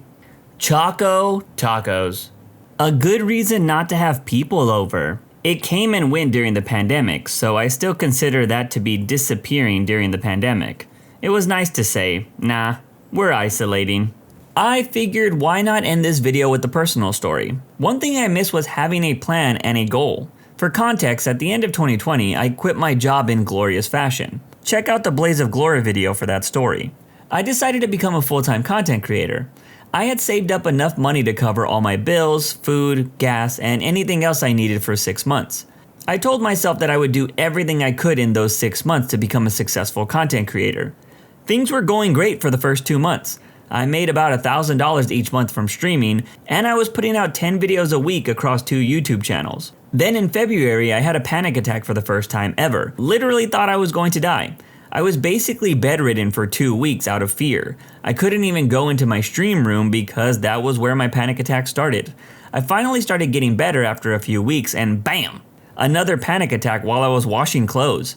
After that, my brain was shot. I lived in constant fear of having another panic attack. When I thought I was finally getting better, another panic attack would happen, resetting my brain. So this life plan that I had for the next 6 months was ruined by panic attacks. I got lucky with those government stimulus checks that allowed me to pay for my bills when my savings ran out. I lost all of 2021 to just trying to get back to a normal mental state that was livable. I didn't really understand anxiety or panic attacks before. I thought it was just people that couldn't handle pressure. But now that I live with it, man, I feel for people that have had to deal with this their whole lives, or just got them during the pandemic like I did. I'm a lot better nowadays. 2022 was also a struggle, but not as bad as 2021. My best advice is to become more active if you aren't. Start working out every day, drop the junk food, and learn to live with anxiety. It sounds stupid, but it has helped me the most. You gotta fight that urge to get comfortable and just live in the anxiety. Over time, you'll get used to it. English teachers. What is the most disturbing story/assessment a student has ever submitted? English teacher here. Had an 8th grade student write a "My life at this moment" letter to themselves that they write at the beginning of the year and read to themselves at the end. I always have a rule that they get full credit if I can just see writing on it and it's coherent English. though if they definitely don't want me to read it, they should staple it and I'll just look for writing. I had a girl who went over the top to look, act and sound, and be a boy. She wasn't trans, so I was a bit confused on how exactly she wanted to be viewed. So I just pretended she was tomboy-ish. She was also insanely defiant to her male teachers, and I worked my butt off to build a relationship with her. She wouldn't have it, though I was kind as I could be. Anyway, the time of year came for me to pass back their letters. By this time, this girl had been moved to a digital learning lab and had been isolated from the Gen Pop. I passed all the letters out and found hers had been left unstapled, though I didn't remember reading it or noticing it wasn't sealed. Curiosity overcame me, so I opened it. My heart broke when I read her rather detailed desire to be away from her stepdad by the end of the year, and her goal for that year was to escape the God-forsaken hellhole. Long story short, that letter ended up being used in court to put her stepdad away for committing the unspeakable act against her viciously for many years. I felt bad for her, but hopefully she's been able to move on, though I doubt it. The description was pretty rough of what he did to her. I teach high school creative writing, and I gave an assignment where students had to rewrite a fairy tale from the perspective of the villain or a smaller character, like the giant or golden goose in Jack and the Beanstalk. A young woman asked me if she could submit a fan fiction she had already started, and I said of course, as long as she finished it and followed the instructions. She submitted a tangled fan fiction, but it was actually a story where the prince goes in and commits the unspeakable act against the evil queen, and it was graphic. I had to call her parents, counselors, principals.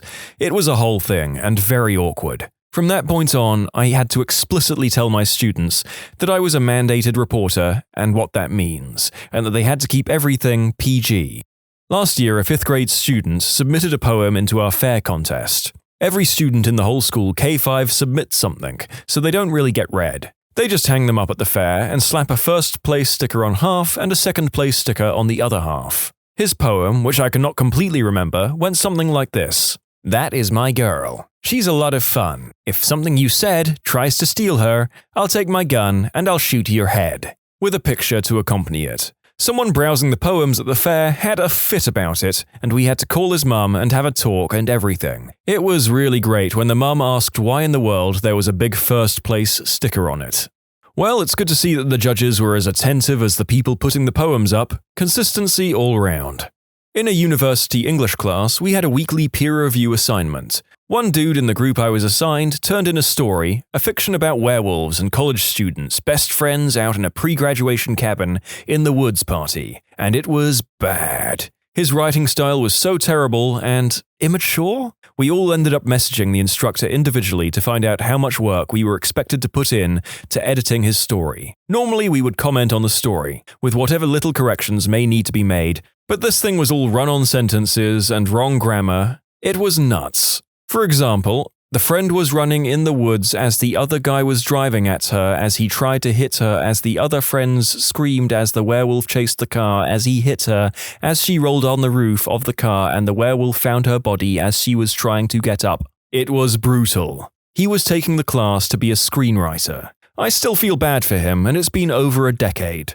I would like to tell a story on behalf of my high school creative writing teacher, because I know how much she hated one of my projects because she refused to display it with everyone else's. We had an assignment to write a poem from the perspective of a person facing a difficult life choice. We were to display our poem three-dimensionally, however we liked, written on a pyramid, words hanging from a mobile, etc., etc. I decided I wanted to write a poem about a man during the Blitz, who abandons his family in terror and runs out into the night to die in the bombing. The poem that I still remember, word for word, 2 fricking decades later, is as follows. The smile rests upon my face, shows not my fallen grace. You see the hell I was exposed, that caused my fearful juxtapose, caused me to leave my family and save myself in time of need. I am the doorstep to the grave, my hell-bent path forever paved.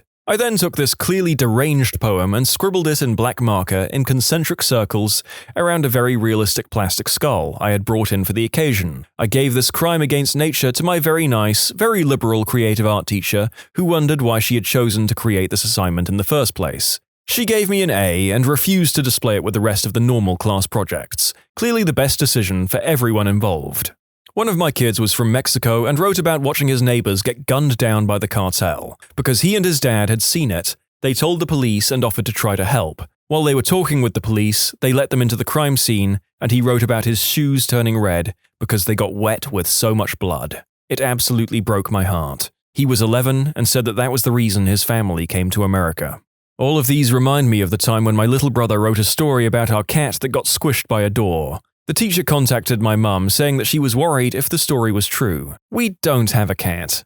A kid wrote a whole story detailing exactly how he was going to murder me. He came in with a knife a month later and tried to stab another boy in the back. I hope he's doing better now.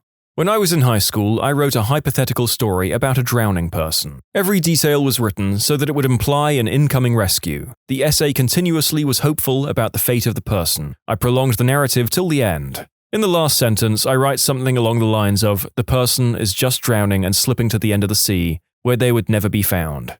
I'm glad I'm not the only one who scared their teacher by writing this sort of assignment from the perspective of a drowning person. I'm sorry, fourth form English teacher. I promise I didn't have a death wish. Had my kids write a faux cover letter for a year abroad in Australia, in which they, among other things, had to give reasons why they wanted to go to Australia. Here's what one of my students came up with. I'd like to see some wild animals, koalas, kangaroos, and maybe some aborigines. Guy claimed it wasn't meant to be as racist as it looks at the first glance, and that he simply messed up at the construction. And I actually tend to believe it, seeing as how it was an ESL class in Germany, and he really wasn't one of the top students of the class. But then, in another essay, would you rather do an internship or a paid summer job? He said that he'd do the summer job, so he'd have money for gambling, so he definitely was a bit on the weird side.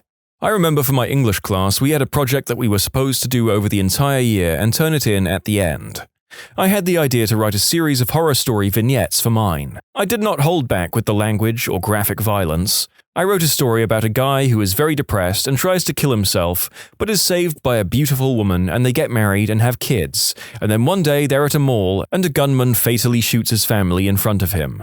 And he slowly loses his mind through the rest of the story and ends up doing what the gunman did and kills another family and then kills himself. Another story was about a man whose addict best friend goes missing and tries to find him, then ends up being trapped in a torture-like compound, where he is then forced to murder his friend to get out, only to find that the compound was never ending. I got a 100 and the best grade in the class. My teacher said they were so well written she found herself crying and losing sleep over the stories, so she thought I deserved a good grade. I'm sorry, Mrs. Creelman.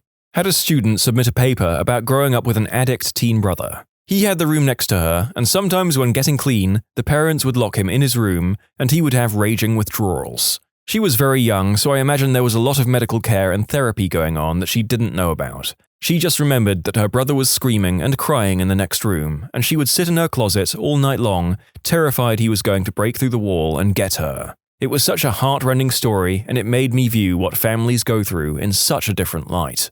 Second-hand account from a colleague submitted during a workshop in an undergraduate non-fiction writing class. Story was about 18 pages and was submitted by a 50-ish male. Talks about a 12-year-old girl who is not the man's daughter but belongs to him and is his wife. Talking about how they like to stroke her and caress her nude body and make her eat things out of her hand. They put collars on her and constantly refer to her perfect hairy undercarriage and so forth. The rest of the class read the story for the workshop and in disgust and horror email the professor, colleague, who immediately cancelled the workshop and contacted administration about the student. The thing is, everyone was so shocked by the nature of the story that no one got to the very last line in which it is revealed that the girl is a cat. Obviously the student was looking for some sort of reaction, which he got.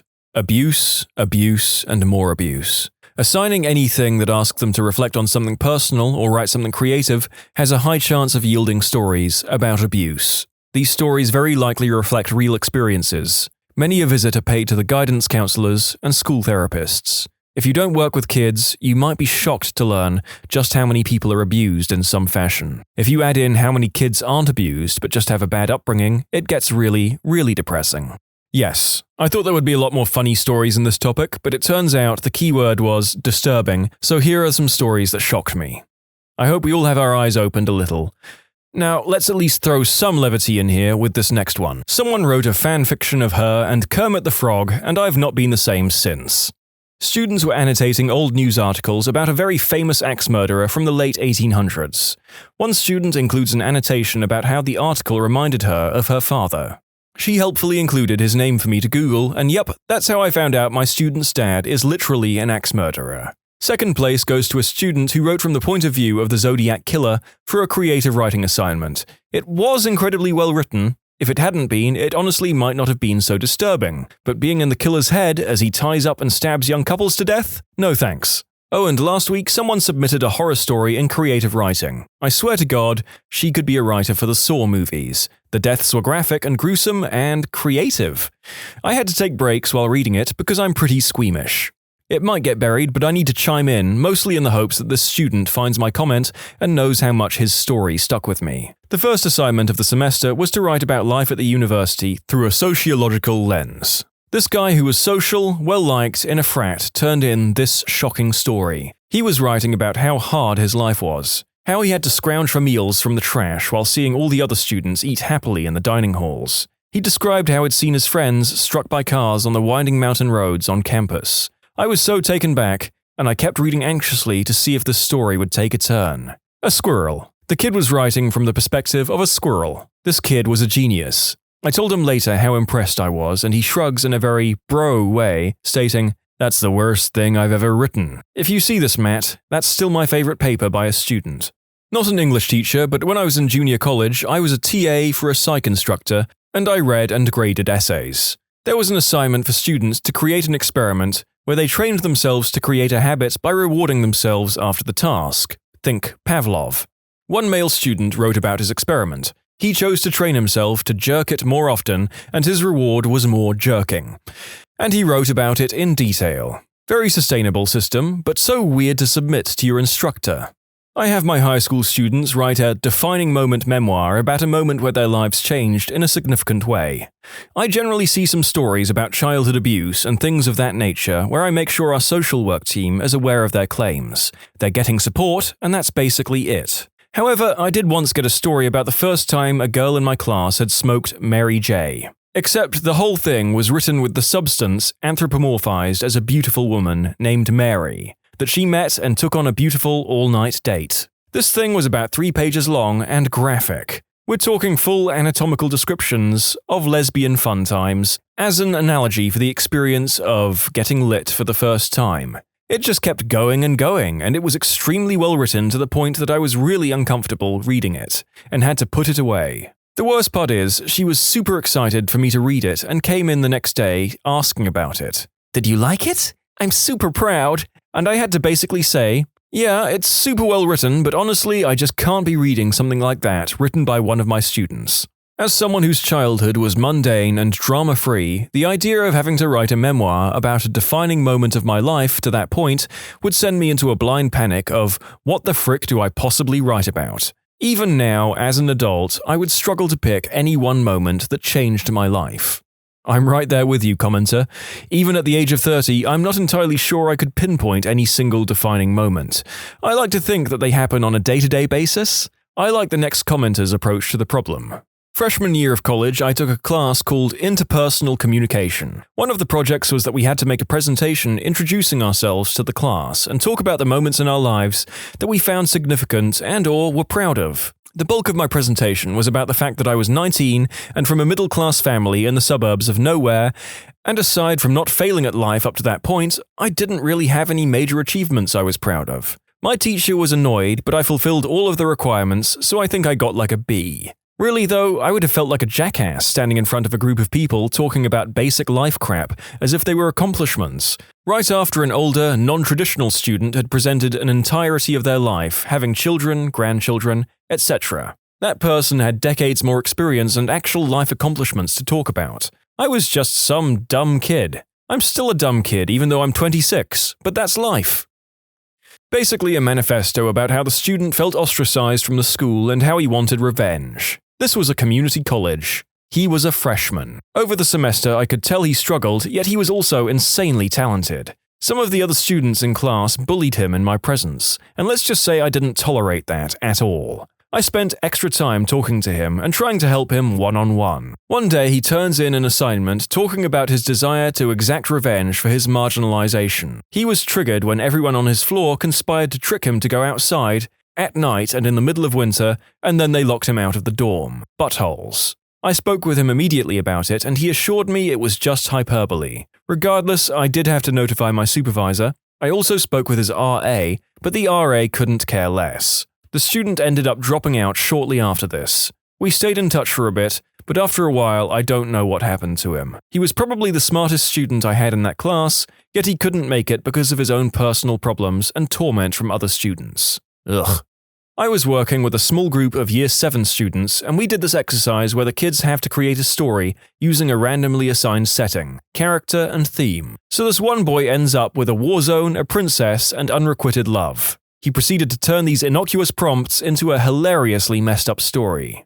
Set during World War II, it's told from the perspective of the Princess of the UK, who wakes up on the battlefield to find German soldiers shooting at her. Suddenly, someone behind her kills her attackers. She turns around to see her rescuer. It's the leader of the Third Reich. In fear, she runs into a medical tent. He is in close pursuit. In the tent, she decides to confront the Führer, but upon locking eyes with him, realizes he's the most beautiful man she's ever seen, falling in love immediately. He, however, walks right past her and kisses a passing nurse. Furious and jealous, the Princess of the UK kills the nurse in a fit of rage, then flees the medical tent, returning to the battlefield before the sad and baffling conclusion to the story. And then I died. So not disturbing as such, but certainly unexpected.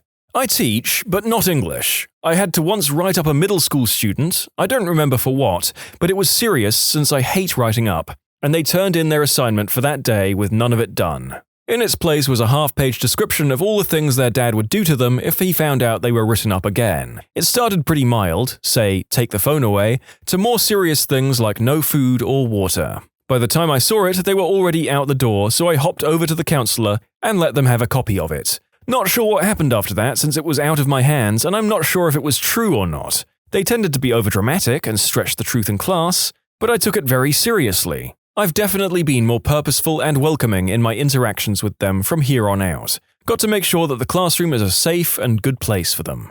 I was the student. We were told to create an invention that'll help the human race. Basically write 3 paragraphs down and turn it in. Several classmates came up with machines to stop cancer, medical equipment, things to help homeless people. I'm at a loss, so I decided to rip off the self-euthanizing machine from Futurama and basically wrote down that you can choose fast, slow, painful, or painless death. It can help people who have painful diseases die for just a quarter. Needless to say, I was put on a close watch list, and I had a counselor until I graduated high school.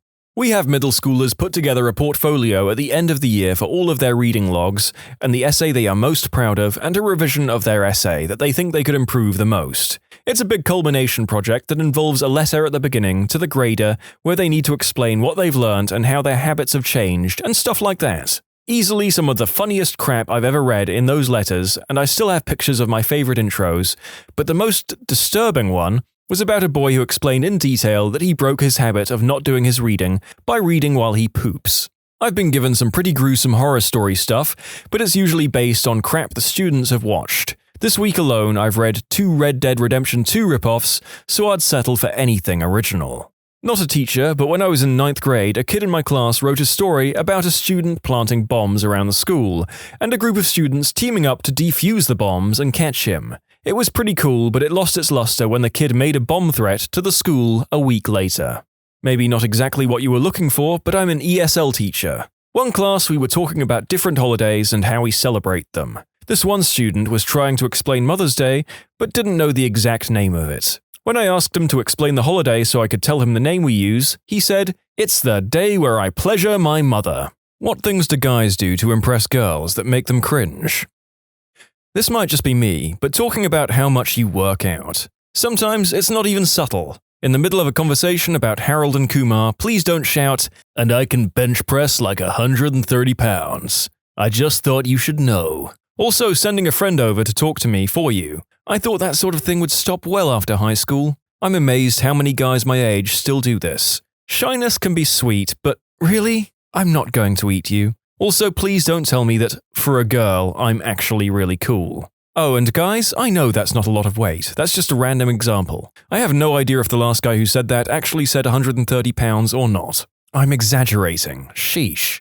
When I didn't have a 360, I played the Mass Effect series at the rec center at my school. In the heat of a battle in ME2, this bespectacled young man sits next to me and informs me that I'm using my sniper rifle wrong. It's okay though, because he's here to help. Actually, people have paid him for his video gaming advice before, so I'm lucky to get it for free. As if that weren't obnoxious enough though, he talked all the way through the cutscene where Legion joins your party. Constant sexual talk. I'm quite open to flirting, sexy talk sometimes, but it doesn't have to be a part of every single conversation. One time a guy was showing me some pictures he took on his phone. As he's scrolling, tons of nudes from other girls pop up in his camera roll. Like, WTF, dude. This is our first date. I don't want to see sketchy pictures like that. At least save them to another album. When they try to impress me with their knowledge without taking my own into consideration. For example, this guy recently tried hitting on me in a parking lot. He then started giving me bad car advice, and it was obvious that I knew more than him about mechanics. I'm a grad student. I've had guys try to explain my own research systems to me. My mathematical models in disease ecology. My next degree will be biology, but I have a math degree. I use a lot of differential equations and dynamical systems. A lot of guys I talk to about it see me as a big-eyed bio major who's intimidated by math and try to help me understand my own questions. Come to art school. We're almost proud of the fact that we have no idea what you're talking about. Yes, the cliché of academic young men trying to lecture women on systems that the women themselves created is actually a very common one, especially on Twitter. Do better, supposedly educated men. Immediately bragging or showing off within 5 minutes of conversation. That includes how much you make, your job, etc. One guy at a bar last week grabbed my arm to shout in my ear, "I had cancer when I was a kid." Yeah, don't do that. Tell me how many girls they've slept with. Most of the time they're lying, and if they aren't, then ooh. Eggplant pics. I'm 37, on OkCupid, and 2 days ago a guy tried to send me one a day after we'd exchanged phone numbers to arrange a date. He's in his late 30s or early 40s. Seriously, dude, we haven't even met. What the frick? When they bash on women, it literally makes no sense, but it's so common. Especially an ex. So tacky. No, I didn't ask about her. And no, I don't care how much of a loose woman you think some other girl is. If you bash other women, chances are you speak in a derogatory manner about me to your buddies. Discuss their muscles, their sexual prowess, how much they can drink before puking, how much they drank last night before they puked. But, the gun show. Does anyone know a plumber? 'Cause these pipes are about to burst. Start rejection flex. Want to see how many push-ups I can do? Sit on my back and hold my protein shake. I actually saw a guy do this and it worked. The girl loved it. The guy was me. I'd try this, but I don't think 0 is an impressive number. Trash talk my significant other as if that will make me change my mind and hop on your eggplant instead. I once had a guy ask me about my boyfriend. When I finished describing him and our relationship, he took a beat and then said, "He sounds like a great person. Why don't you dump him and go out with a 0? It didn't work, but I gave him points for making me laugh a little. Hey baby, have you ever hit rock bottom? He wore a shirt with 2 arrows pointing to his biceps that said, "Welcome to the gun show." Cringe and laugh. I have a shirt with 2 arrows pointing to my biceps that says, "Obama can't take these guns. How hard did your panties hit the floor?" Flaunting their wealth. I'm sure that's a turn-on for some girls, but for me and most people I know, it just screams D-bag. These are the same guys who whine about how all the women they date are gold diggers. No crap, dummy. To clarify, there are so many responses asking what I mean by flaunting. It's not douchey to have money or to spend money on nice things. It is douchey to brag about how much money you make and the nice things you own, to make a big show of spending your money so everyone can see how rich you are, or to act as though being wealthy somehow makes you better than those around you. I'm a college student, so when I see guys doing this, I assume 90% of the time it's their parents' money anyway, which makes it seem even more pathetic. I flaunt my Costco membership because it's my life's greatest achievement. Am I safe? I wouldn't date a guy for his money, but a Costco membership, I would genuinely consider it. I may have detracted a little from serious points, but in fairness, the banter going on underneath all of the posts is very self-effacing and good-natured. Crazy driving. Maybe once I've known you for a while and understand that you have total control of your car, I'll be more comfortable with you driving fast and reckless. But until then, showing me how you can drift around a corner just makes me think you're being reckless with my life. Please stop. The biggest one for me is lying about things he's into just because I said I was into those things. If you've never seen Blade Runner, for example, don't say you have seen it just because it's my favorite film. I can always tell when they're lying about this, and I don't think it's sweet. Another thing is demanding to pay for everything. I appreciate when guys pay, but I like to pay once in a while too. This isn't the 1950s, and I have a job, so let me treat sometimes. I want to clarify that I do appreciate being treated to drinks, dinner, etc. Who wouldn't? It's only when I offer to pay and my date refuses to allow this when I cringe. I don't think this behavior is super common, but I have experienced it with at least 2 separate guys. Just my preference, and it makes me feel good to be able to treat my date sometimes. I once went on a second date with a guy who came to pick me up. I live in apartments and try to be super considerate of my neighbors all the time. As soon as I get in his car, he starts revving his engine super loud. A, I am not impressed by that whatsoever, and B, I'm sure none of my neighbors appreciated the noise either. This was our last date. This goes right along with speaker systems in a car. Please don't blow my eardrums out listening to your crappy music on my first date. When they say, I could be with any girl right now, but I chose you. God bless you. Oh my God, so blessed. When guys give me a resume or tell me why I should date them. I'm real buff, I'll treat you real nice, I'll make lots of money, and I'll buy you gifts. Like I'm some sort of shallow, brainless twit that is looking to hire a boyfriend. I dropped my monster condom for my magnum dong. I don't like loud, obnoxious guys. Sure, if I were at a bar and you're drunk and yelling, that's one thing. But to just be loud and obnoxious at all times embarrasses me. If we're getting coffee, the people at the other end of the patio shouldn't know what we're talking about. Went out with a dude I got set up with. He seemed okay, albeit not my type. But I'm like, whatever, we'll eat and have an alright time. Nope. We get to the restaurant and as soon as our Latina waitress leaves, he starts spewing all this garbage about Mexicans, saying they're lazy and that he wanted a new server. Awful. I looked at him and went, Lamento que te sientas así, and broke out of there. Translated, I'm sorry you feel that way. In conclusion, racism does not make me wet. Racism, not good. Okay, I'm gonna need more notes. Physical assault on the first date, yes or no? Holy crap, I'm so happy I don't do any of these things. 0 out of 0 is still undefeated. Equating their worth or validity as a human being with their car in any way whatsoever. Its make, its model, its size, etc. I once had someone introduce themselves to me as, I'm so-and-so, and I drive a Lamborghini. He was bright, intelligent, charming, and successful, and didn't have a clue about himself. If a guy is trying to impress me, I'm probably too busy being impressed that they're making the effort. Having said that, the last guy to chat me up kept bringing up the fact that he's read all of the Game of Thrones books, and so he's never surprised by the TV show. I failed to see why this was such a huge point of pride, but I guess literacy is never a bad thing. Well, there's our very low benchmark for the evening, gentlemen. Basic literacy. I once had a guy tell me way too many giraffe jokes, but I forgave him because he was hot. I try and avoid giraffe jokes, not just on dates either, because I'm always worried the joke will be way over someone's head, and then I would feel bad. You son of a B-word. 1. For some reason, at the university I go to, it's a really big thing for guys to brag about how broke they are. This is almost always at the bars when they're spending copious amounts of money on drinks. Oh man, I'm so broke. I have like no money, and that's why I'm drinking Hams all night. It's not impressive, and coming from a low-income background, it tees me off. No, you're not broke, and if you are, it's only because you're walking around in expensive clothes and going to bars every night. People who are actually dirt poor do not brag about it. Why is this a thing to brag about? 2. Trying to act like they know more about a subject than they really do. People know when you're bullcrapping. I respect people for more humbly saying, I don't really know very much about that, so I can't comment. In the same vein, acting like there's no possible way I could know more about math or science or politics than them because of my chest and hoo-ha. 3. Wow, girls who look like you aren't usually this smart. Good for you. Why would you want to worry your pretty little head with grad school? Negging is not a good strategy for picking up quality women. Move on to the fall-over drunk ones who are barely coherent enough to notice how awful you are if you want to continue these actions.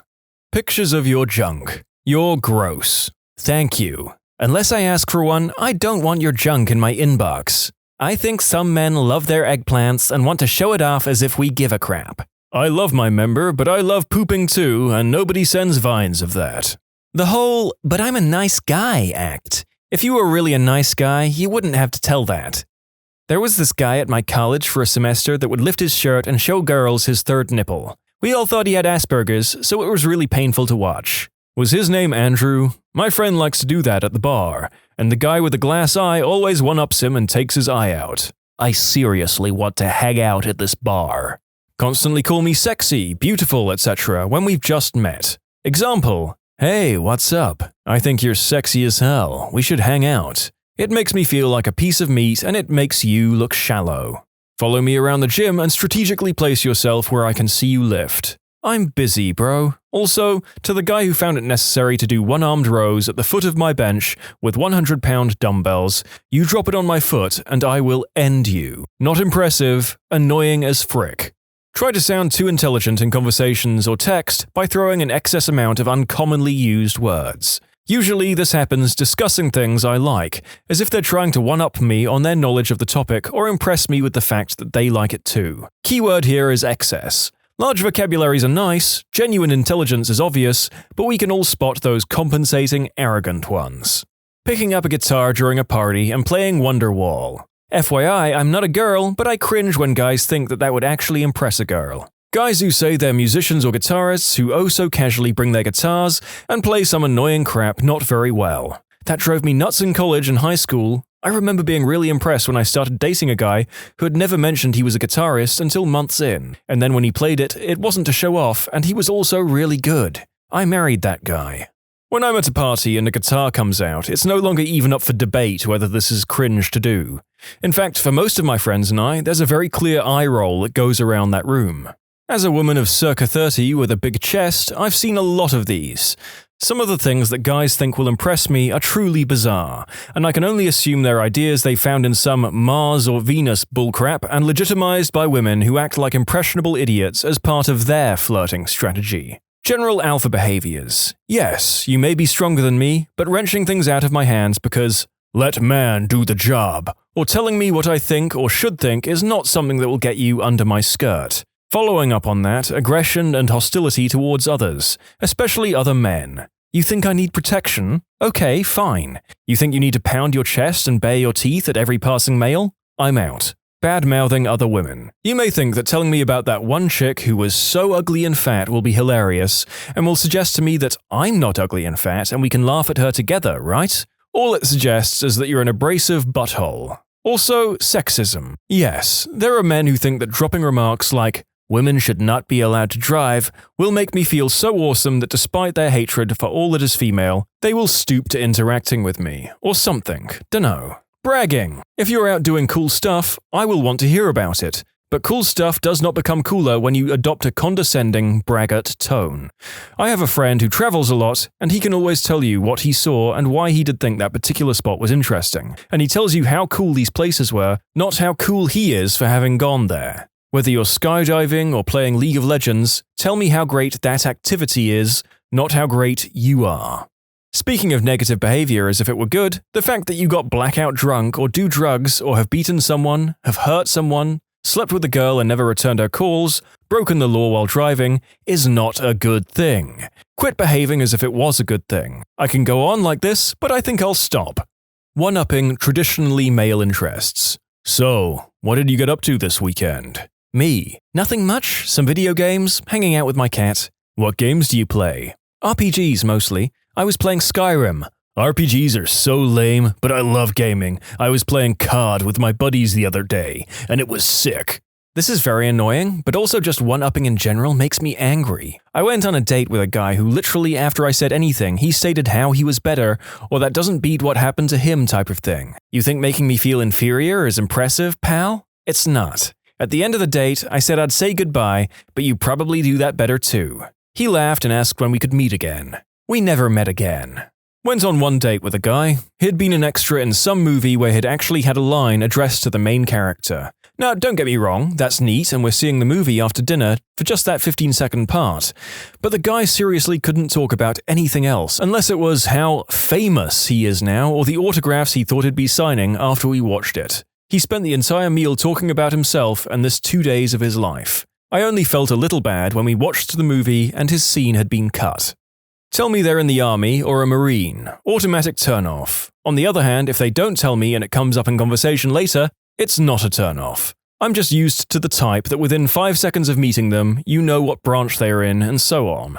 Many in my comments are getting defensive and saying, "Oh, should I not tell you my profession then? It's my life, you're a B-word," etc. Remember, this thread is about what guys do to impress girls, so in that context is what I'm referring to.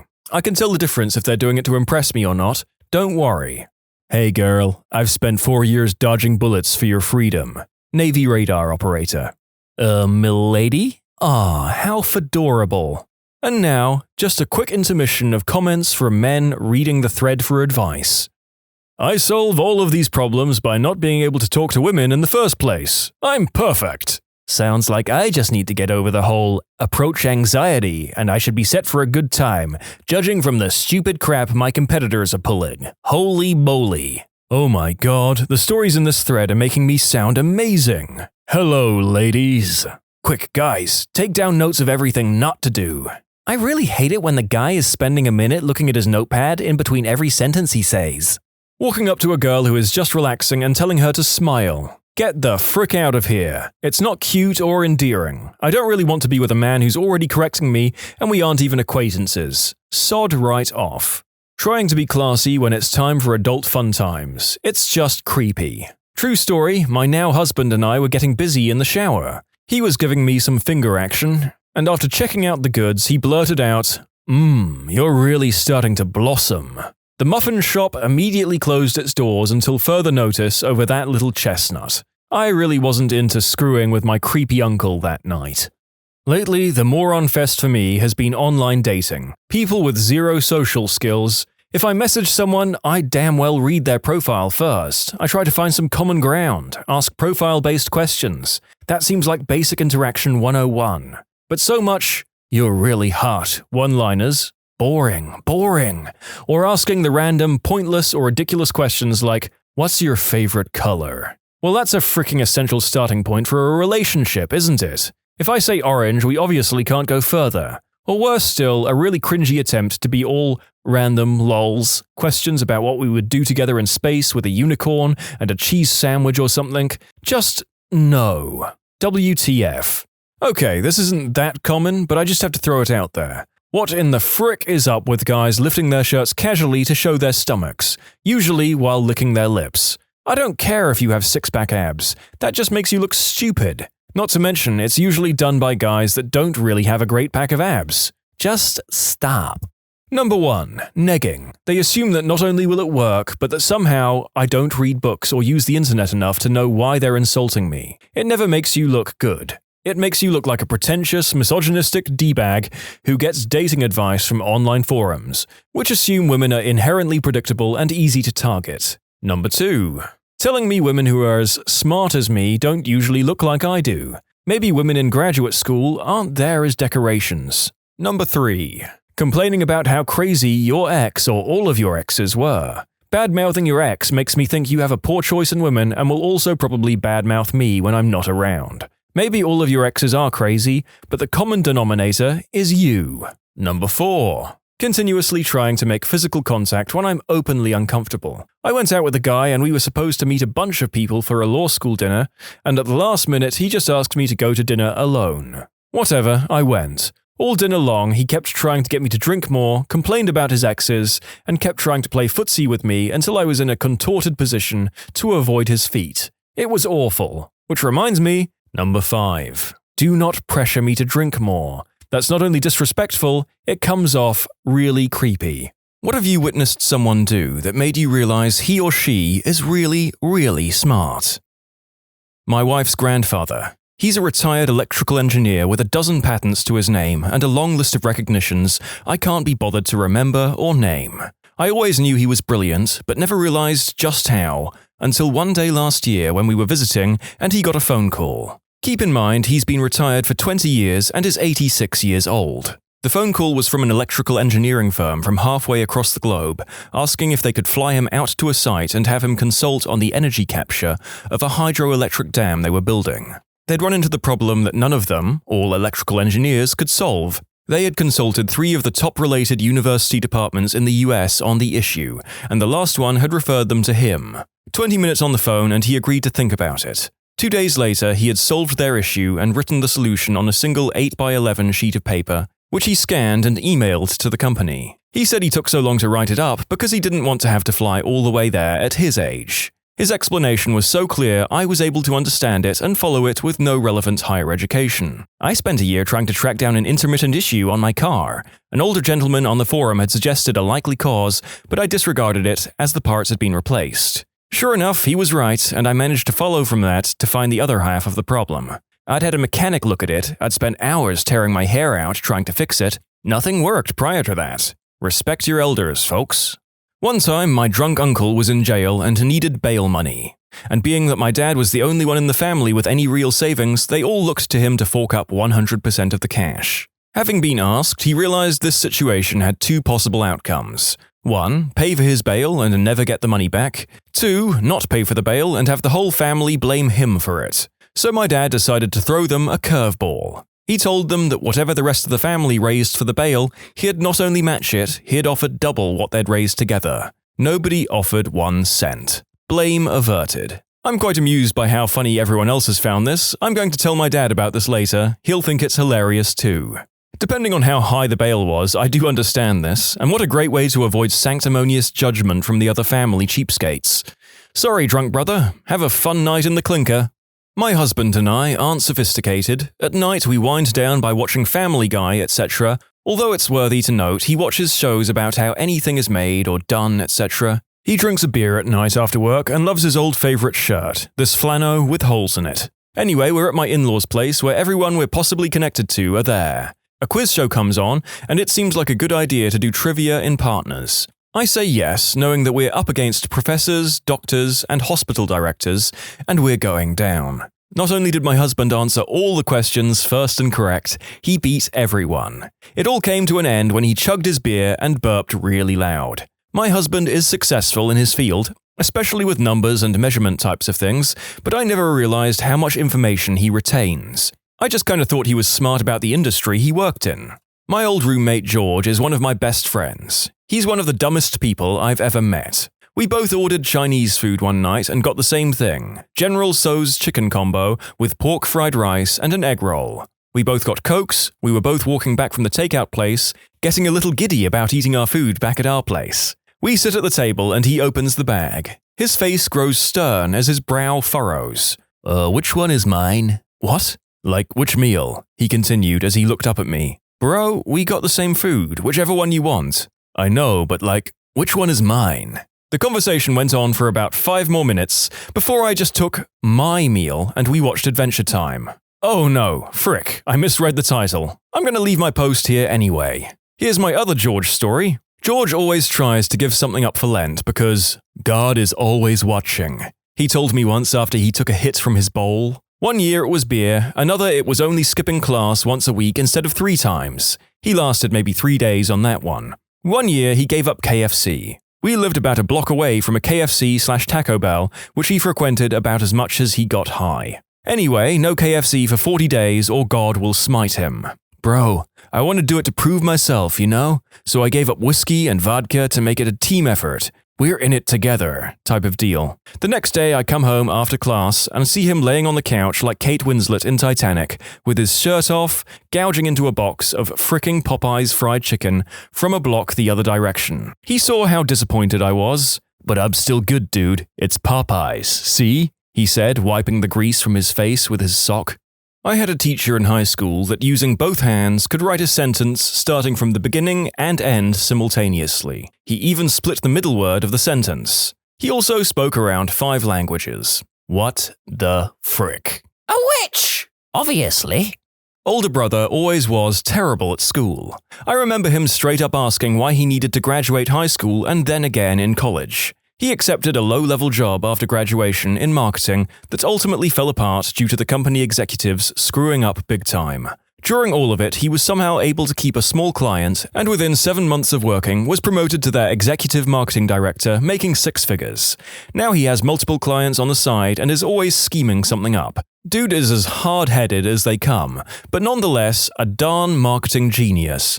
Blows my mind how far he's come. I was once in Chinatown and I saw this old Chinese guy with a bunch of groceries. He had tied the bags together by the handle and slung them over his shoulder. He looked ridiculous. The next week, I was struggling with a lot of groceries and I remembered the old Chinese guy, stopped on the sidewalk, tied all my bags together, and walked home like the unencumbered dork I became that day. When my friend, who is a prodigy at school and everything he does, chose to go to a music college to learn piano jazz, when he could have been a neurosurgeon or an astronaut. While I knew he was smart before, that made me realize that apart from being good at memorizing stuff, he could also realize that good grades don't mean you can be a doctor or a scientist. They mean you can do whatever you want, prestigious or not, and that he could see what would make him the happiest. In my book, he went from a smart student to one of the great minds I've ever talked to. Carpe diem, jazz genius, good for you. We should all aspire to do the career that makes us happy. There's even the old cliche about it meaning we never have to work a day in our lives, which is debatable, by the way. Finally, something I can contribute to. Back in college, I had 3 roommates, an engineer major, pre-med, and pharmacy major. Let's call him Ray. Ray met his girlfriend freshman year and they dated throughout undergrad and PharmD school. Our school had an intense pharmacy program and we see students working and studying their butts off. Ray's girlfriend always set up these study groups and invited Ray. But Ray never attended and would lie to his girlfriend that he was studying on his own. The roommates and I know what's up. Ray was always in his room playing video games, watching TV, movies. The guy never talked about class, but he attended every session and lab. Every midterm he took, he aced, and that really teed off his girlfriend and pharmacy friends. The crowning moment that I knew this guy was a genius happened during sophomore year spring finals. I was up late studying, and Ray was on his computer playing Counter-Strike. He suddenly got up, went to his closet, pulled out one of his textbooks, took off the shrink wrap, and looked at a page. Put the book back in the closet, and resumed playing Counter-Strike. I was like, dude, what the frick? He said he had a final in the morning and forgot a compound formula and had to look it up. I lived with this guy for another 2 years and he never studied, and textbooks were still shrink-wrapped up. Not a person, but my parents' old dog. My mum could get bones from the butcher shop for their dog. They were long enough that the dog couldn't get all the marrow out of the center. The dog figured out that only my stepdad's truck was heavy enough to break them after experimenting with the other vehicles at the house.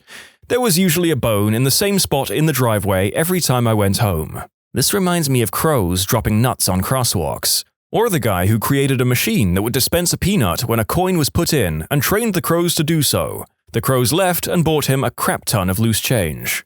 I knew 2 guys in undergraduate who would play mental chess. As they'd passed in the hall, one of them would say, "Knight to Queen 3," or whatever. The other guy would roll back his eyes for a second and then nod to acknowledge the move. Both guys then kept walking in opposite directions. Later that day, when they passed again, the second guy would declare his counter-move. A game could last days, and they never forgot where any of their pieces were. Each had a mental image of the board. Sure, they might have been faking, but these guys were always first and second place on the dean's honor list for all 3 years of my undergraduate. I knew them pretty well. I think the mental chess was legit. Most really good players can do this. Once someone becomes familiar enough with the game, it becomes a lot easier to recognize the patterns. Of course, intelligence is required and advantageous to get good at chess. It's true. They did a study where they had master and up-level players look at chess positions that had been arrived at by an actual game for a few seconds, and then try and recreate the board from memory.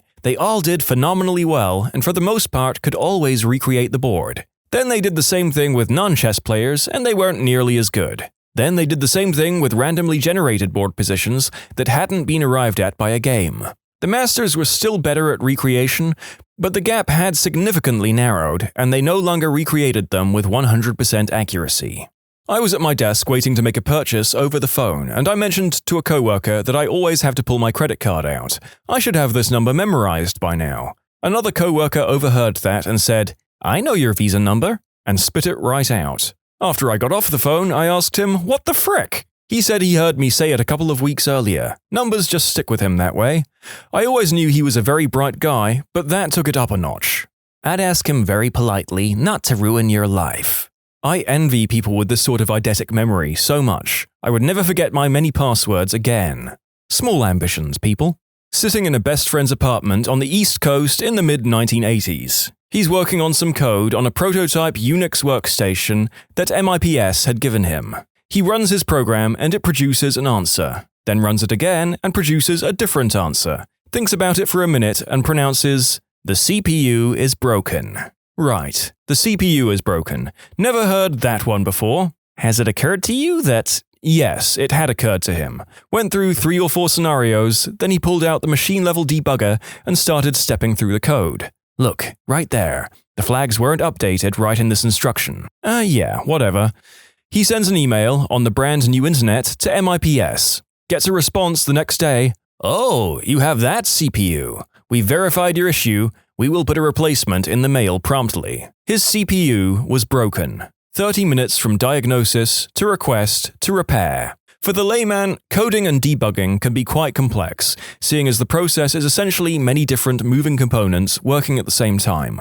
When a bug occurs, such as getting different outputs from the same input as the guy above described, as a coder you assume 99% of the bugs arise from the code, since it's often very prone to failure. If it's not a code problem, then you blame the compiler, or perhaps the operating system you're working on, or a mixture of the OS, the compiler, and the code. Very rarely do you blame the hardware because it's simply very rare for hardware problems to affect the output of a piece of code without it being seemingly obvious that it's a hardware problem, like in this case. Thus, the fact that this guy's friend was capable of deducing that the CPU was having problems with whatever specific Unix workstation he is working with by only analyzing the inputs and outputs of a piece of code is very impressive.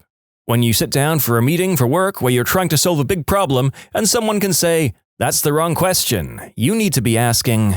People who can say that generally understand the bigger question and all the various variables and factors in play and how everything fits together. It's some next-level action to watch the entire room go, "Wow, we're looking at trees and that guy's looking at the forest." I accidentally got a promotion literally yesterday doing something like this. I'm a contract attorney doing doc review and randomly get an email saying they're going to bring in 20% of people for conversations. I immediately crap my pants and assume I'm in trouble. My initial reaction is, well crap, if I had more frequent feedback I could code documents accurately with better consistency. Sort of pack a parachute for if they ask why I'm screwing up. Turns out the meeting is just a sample of people they want to ask about how management was doing, if we had the right tools, if we had too many meetings, if we needed something. Blah blah, basically just getting feedback about how the project is going. Since I already have my previous excuse on deck, I just sort of blurt it out. The dude seems really interested and takes a bunch of notes. Fast forward to yesterday. I get an email saying they want another meeting. They made me a fricking quality control team leader reviewing and managing a group of like 15 people because apparently I have such a deep insight into the importance of quality feedback in maintaining consistency. In conclusion, in a panicky attempt to push blame aside, I cheat-coded the right set of buzzwords to finagle a promotion I have no business having. Anybody who can explain highly complex things very simply. It takes an intelligent person to understand it, but it takes a brilliant person to grasp it so fully they can dumb it down to explain it to anybody. I think it was Feynman who tried to write an introductory textbook on some obscure topic and concluded that more research was needed because he was unable to explain the topic simply enough. David Goodstein asked him to explain the spin statistics theorem in an undergraduate lecturer in the 1960s and 70s. Sizing up his audience perfectly, Feynman says, "I'll prepare a freshman lecture on it." But he comes back a few days later to say, "I couldn't do it. I couldn't reduce it to the freshman level. That means we don't really understand it." This seems to have motivated his 1986 Dirac lecture on spin statistics theorem. I feel like this gives me good cause to blame all teachers in my life for simply not being intelligent enough to explain the subject to me in a way that I understand. Actually, maybe this is a dangerous excuse to give to the less intelligent among us. A kid in 2nd grade already knew algebra. Everyone knew he was smart. For April Fool's Day that year, our teacher decided to be cute and give us a pop quiz, so she went to the 8th grade class and asked for an algebra test. Made copies and handed them out to us. Some of the kids were freaking out, and the teacher assured us that we had already went over this. So she left the room and some of the kids are crying. She came back in after a few minutes and said that it was a joke, but she graded the tests anyway. The smart kid scored an 18 out of 20. My dad had a business trip in Seattle that I tagged along on so I could see a soccer match and explore the city. He invited me to go to the research hospital with him one day, and I agreed. They were working on testing some type of cardiovascular tool on a cadaver that they would stimulate blood flow in to test. Seeing my dad, who didn't go to college, barely graduated from high school and lived on welfare with a single mum, and who knocked up a teenage girl when he was a teenager himself, perform surgery on a cadaver using a tool he invented that could potentially save thousands of lives, blew my mind. He had hundreds of patents on devices. I got surgery 3 years ago, and my shoulder surgeon used a tool he invented in the 90s. He's an incredibly smart and hardworking man who got just the right amount of luck to get him where he is today. I like it when you meet someone whose English is imperfect, but you realize they're very intelligent and are able to explain their thoughts. I remember once meeting a Japanese archaeologist who wasn't the best English speaker, but when he explained his research to me, it was absolutely fascinating. There was this dude I worked with ages ago who emigrated from China. The higher-ups would get pretty frustrated with him because he was constantly coming up with clever ideas and interesting new ways to do things, but they just wanted to keep the status quo. Some ideas were decent, others likely were brilliant. Anyhow, his spoken English was downright brutal. His written English was perfectly fine though. Eventually he left, probably out of frustration. Got to plug my dad here. Had some friends over, and just to mess around we asked him the definition of random words in the dictionary. We opened it to the eyes and asked the question of 10 to 12 letter, 3 to 4 syllable words. Not only did he nail all of them, but most definitions were verbatim. When he got to the 10th word he goes, "The verb or the noun?" and we lost our crap. It was seriously ridiculous. We were freshmen in high school and could hardly pronounce the words we'd picked. Turns out he read the whole dictionary over the summer when he was 16 and bored. Guy is still the smartest person I've ever met. Wife is smart. Like 6 languages, fluently smart without breaking a sweat. Has never not done well in school, always gets promoted, etc., etc. But no one in my family saw this because she's an introvert and tries to keep herself dumb so people get her and like her. My family and I are smart. She's next level up. So after we got engaged, family had a get-together. As in cousins, friends, lots of people. As usual, we played some group games. She was reluctant, but I pulled her aside and asked her to try and fit in. She obliged, but was annoyed with me. Started with Pictionary. She schooled everyone in the room. Moved to a bunch of card games with a single deck. Counted cards, knew everyone else's decks, etc. Quiz board game, knew all the answers. Over and over again, she was dominant to the point of silencing my family. It was unnerving for me. A few weeks later, when we visited her family, we don't play games with our daughter. She plays to decimate the competition. I wonder if this person's wife went on to be their family's favorite child, as is often the case with partners. Could go either way after that thrashing. Aziz, a 10-year-old orphan boy in the village of Burkina Faso, built his own ukulele. I would play my ukulele at night for children, and one day he came, so excited to show me the ukulele he built so that he could play with me. He built it with an aluminium can, a wooden board, and 2 pieces of metal wire to have enough tension that it played a note when plucked. Granted, you could only play the one note, but I was so impressed with him. Made it that much sadder knowing he would never go to school and that I had to leave him behind. Found out my little brother, age 12, has a legit photographic memory. He's a big Lord of the Rings fan and knows an abnormal amount about the series. Whenever he answers questions about it, he looks and squints a bit. I ask him about it and it turns out he's just reading the book in his head. He can even jump to random page numbers. He also knows a ridiculous amount of world history. I go to him when I need help with that. Sadly, he's adopted and we don't share the same genes. Lawyer arguing in front of the Supreme Court. He cites something from a law book, stating it can be found on page 84, and one of the justices motions to a clerk to get the book. The justice receives the book and tells the lawyer that no such thing is found on page 84. The lawyer responds, "Perhaps your honor's edition is incorrectly paginated." It was. What is one secret your parents can never know?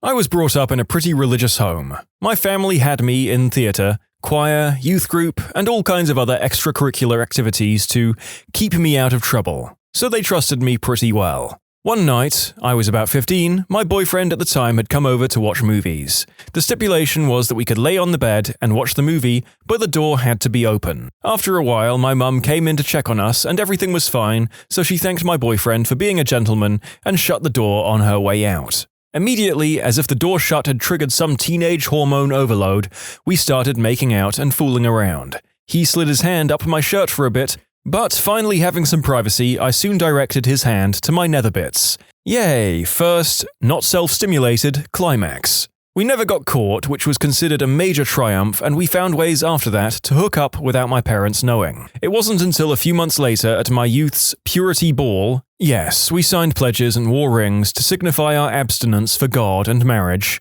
that my dad delivered this humiliating speech. He told the congregation he was proud of the strong lady I had become, that regardless of having a boyfriend, I stood up to teen peer pressure and hormones, and that he witnessed me deflect an attempt at immoral behavior while watching movies with my boyfriend one night. Apparently the blinds had been open and my bed faced them from in the house. He happened to be walking in from the garage and caught a peek at me removing my boyfriend's hand from under my shirt. I was mortified. The secret he must never know? The night I had my first climax? He thought I deflected my boyfriend from touching me under there, when in reality I was actually redirecting him much further south. It was me who superglued the fridge door shut. I just blamed it on my brother. This is nowhere near as serious as some of the things in this thread, but it's easily my favorite. As a younger brother, you frickin' butthole. As an older brother, I probably would have done the exact same thing, and yes, it probably would have worked. After my sister died, I locked myself in her room and went through everything alone before her friends or my parents went through her stuff to pack it away or give it to her friends. I found nude pictures, empty bottles of alcohol, and a letter she had wrote but I guess never gave to her then boyfriend, telling him the story of how she had been taken advantage of as a younger teenager. I threw everything like that out but kept the letter. It's been 12 years now, and I just found the letter again as I was packing up to make room for a baby. I can't bring myself to throw it away.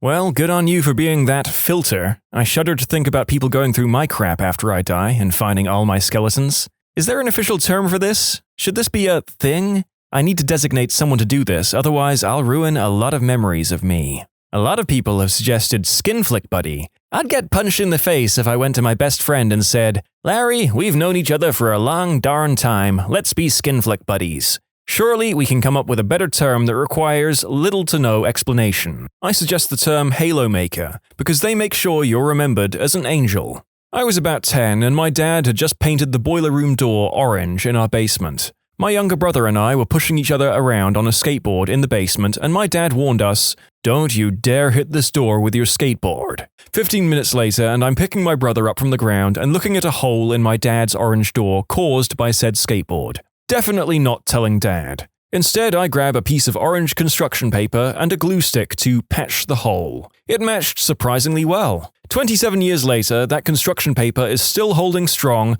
and I have never heard a word about it from my pop. Later, well, it looks like I just blew my cover just for you people. I texted my mum and asked her to take a photo of the door. It looks like the years have faded it.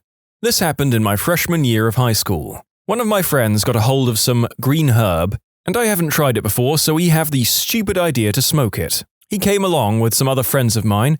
The original plan was go to the forest near my house and to smoke it, but it was cold, so we didn't want to. One of us wanted to smoke it on my porch, but I disagreed. I forget how, but we came up with the dumb idea to hotbox in my bathroom.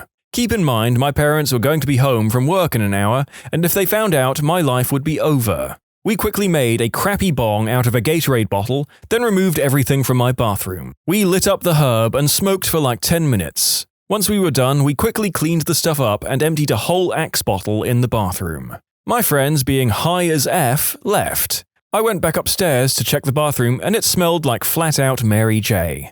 I tried to use every possible thing to get the smell out, but it didn't work. I called my parents, they have the same job, and they said they were 15 minutes away. I knew I was effed. Now keep in mind my parents were extremely strict and if they caught me, this would be over.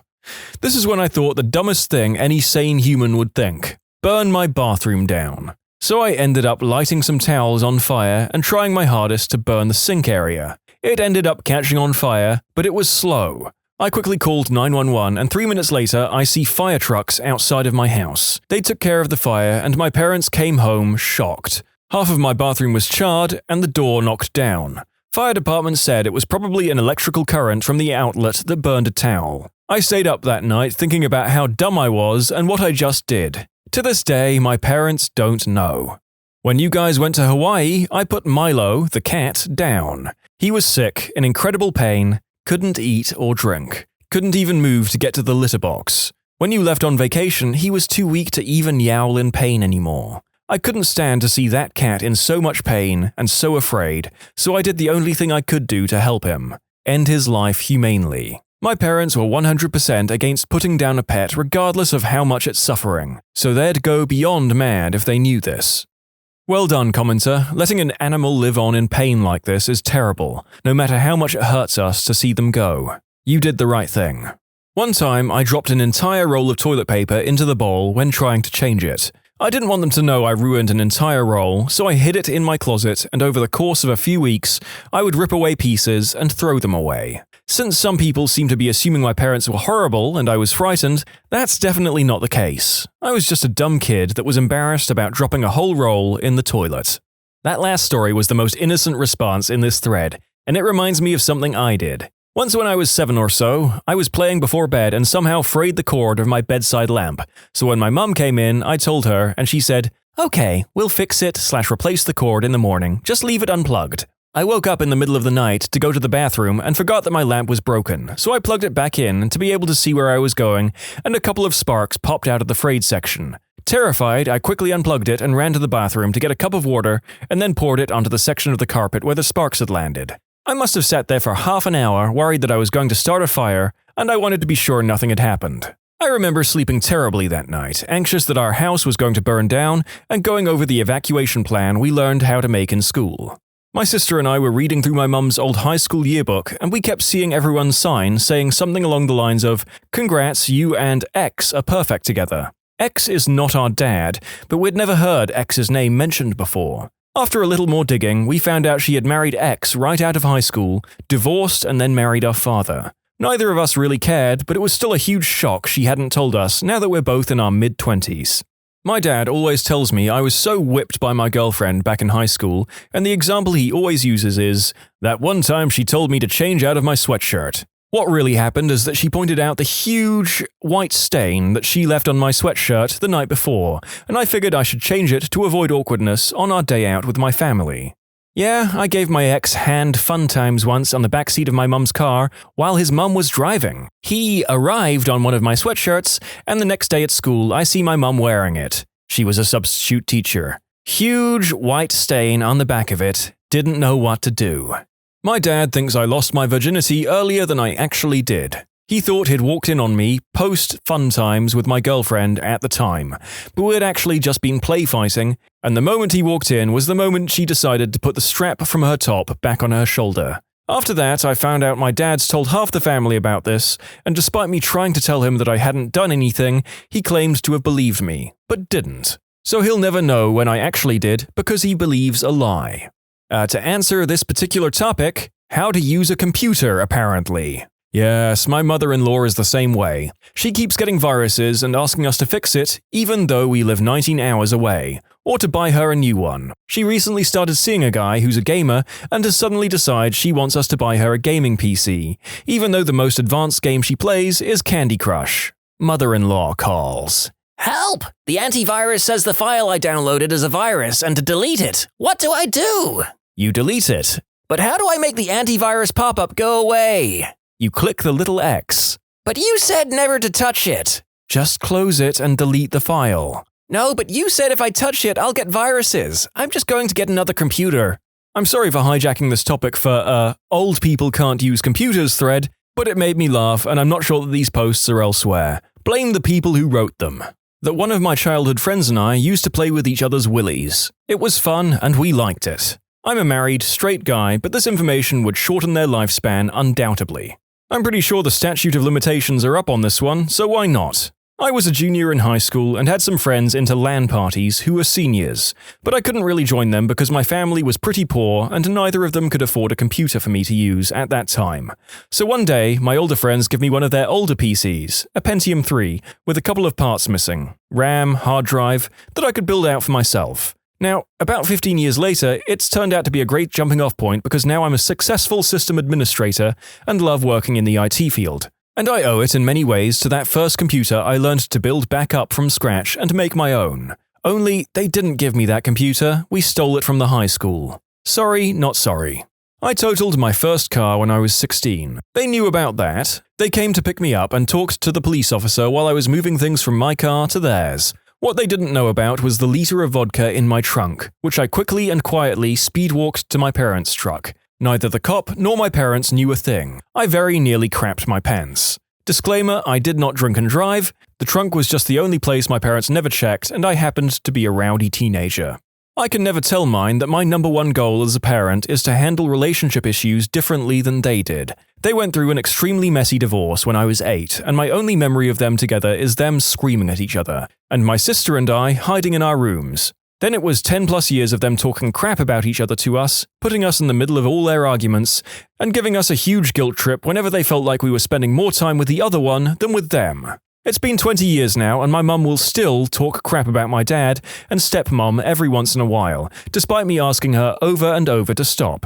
I'm happily married, but if I were to ever get divorced, I will never put my daughter in the middle of arguments or speak badly about her father to her, or make her feel guilty about having a relationship with him. It's the number one thing I learned from my parents, and I think they would be devastated to realize the true effect it's had on me. I was taken advantage of as a child by a babysitter 10 years older than I was. My parents were trying to help her out because she was having issues in her abusive home. Her father was then tossed in jail. This went on, from what I can remember, for at least 2 years. I was 4 to 5 years old. I didn't tell anyone until I started dating at 14. My parents do not know because A, they were trying to help her and I felt sorry for her. But for a preschooler's mind, it didn't work that way. By the time I felt I could say something, so much time had passed that all I could see happening was me hurting my parents, making them blame themselves. Why do that? I see this person from time to time in passing at the supermarket. We have mutual acquaintances. People bring her up. That bothers me. I don't care about what's happening in her life. I think she was going through some messed up crap and passed it on. I feel sorry for her. When I see her, I look in the eye and stand strong, almost to say, "You know what you did, and I am not broken because of it." When I was in elementary school, I was at Target with my mum and sister. At the checkout counter, I saw these cinnamon-flavored Tic Tacs, and I had to have them because I hadn't fully developed the whole want or need function in my brain. I knew my mum wouldn't buy them for me, so I grabbed them, sneakily, and put them in my pocket, sneakily. I felt pretty guilty the whole way home and didn't make eye contact with anyone in case they could read my mind. As soon as I was inside the safety of my home, I made my way upstairs, sneakily, and opened my hot goods. They were awful. Easily my least favorite Tic Tac. I ended up throwing them in the garbage can outside, sneakily, to avoid any suspicion. This is my shame and I carry it alone, except now with theoretically thousands of people. I wonder how common it is for kids to have nicked candy from stores growing up. I know I did once, and I felt terrible about it afterwards as well.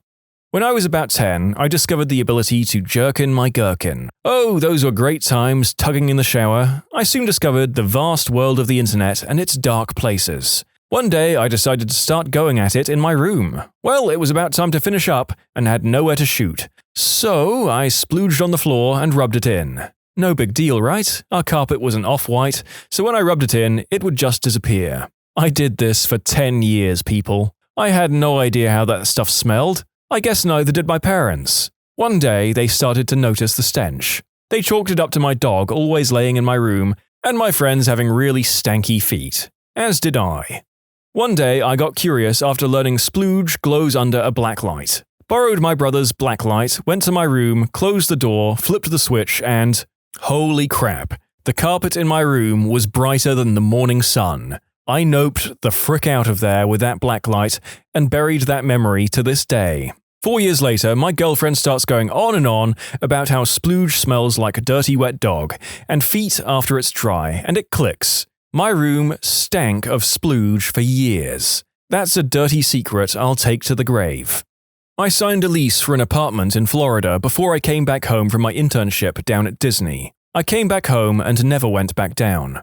I paid for it for a year. My roommates wouldn't let me have someone else sublease. It was a horrible situation and I screwed up. I don't need to hear from my parents how stupid and young I was. Oy.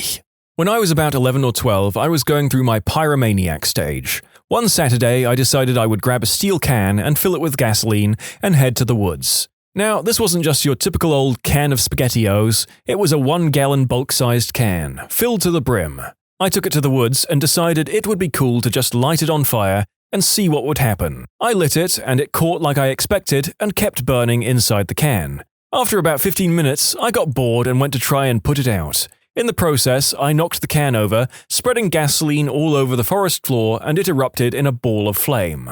I quickly ran back to my house to get water and come running back with about 5 gallons. By this point, the fire had spread tremendously and my efforts were useless. I decided my best bet would be to run inside and play video games. Luckily, this spot in the woods was pretty good ways away from my parents' house, so it didn't draw my parents' attention immediately. After about an hour or so, the entire fire department is on the scene battling the 3 to 4 acres of forest fire that is roaring. There was a road that runs behind my house, and the fire basically engulfed all of the forest separating my parents' house and the road. This road is notorious for substance dealers and crystal houses. While the firefighters are trying to battle the flames, it's discovered that the house closest to the fire is actually a rather large lab house, and the cops show up and a huge bust goes down. Naturally, the fire was blamed on them, and my parents just accepted that. It's now 20 years later, and my parents still do not know, nor will they ever know. In conclusion, set fire to 3 to 4 acres of woods, Crystal House got blamed, parents will never know. My sister, stepbrother, and I are all adults now, ranging from mid-20s to early 30s. I was the oldest, so I had already moved out by the time my sister was a teenager. We were all out to dinner with our parents recently, exchanging funny stories back and forth, and then this came up. Stepbrother, to my sister, I guess we're all old enough for this story now. So, remember how you would call me to see if our parents were awake yet? Sister, we are not old enough for that story. That's where it ended, but I assume my sister was sneaking out at night and calling my stepbrother in the morning to see if it was safe to sneak back in, and despite being in her late 20s now, still doesn't want my parents to know about it. I was sure you were going to say they were sleeping with each other. I felt absolutely the same as that last commenter I just quoted, and I'm relieved to be proven wrong. Maybe it's a filthy mind thing. I spent the night in jail for possession of Mary J. 5 years ago. Not a big deal really, but it would kill my mum if she found out I'd been in a jail cell. That I was the one that blew up the toilet. To this day, my stepdad thinks someone broke into my house, smashed the toilet, and left. I'm not that close to my parents, but as an adult, I'm a lot mellower and recognize the fact that they're nice people who did their best. So there's nothing that would be catastrophic for me if they found out, but I'd be a little glum about the unnecessary trauma it had put them through if they ever found out how many people I've slept with, how many of them were dudes, or the sheer quantity of illegal substances I did at one point. That party I threw in high school when you guys were out of town for the weekend that you found out about due to my snitch butt neighbors. It wasn't just some guys drinking beer and playing poker, it was actually an illegal substance-fueled swingers party. And yes, your bed was used. When we were staying at a friend's place on holiday, my significant other and I accidentally broke her guest bed. Like one of the legs gave way and the whole thing collapsed. It was an ultra-cheap metal frame, and significant other found a meat cleaver, and we banged the bejesus out of that bed to get it back into shape, to no avail. I had to ring my friend and confess. Due to the conservative nature of my parents and their firm beliefs, we have allowed them to believe that we are chaste and good and would never actually have sex. Ew, gross. We've never lied, but we've certainly been guilty of omission. We're getting married this year, and my friend with the broken bed is a bridesmaid and is working on her speech. People who have snapped on a bully at school, what's your story?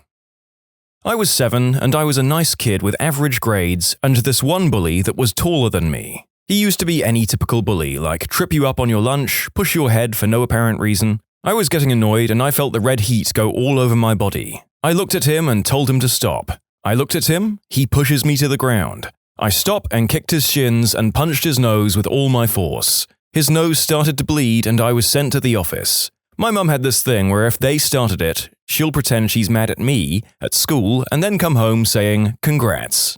My dad said the same kind of thing.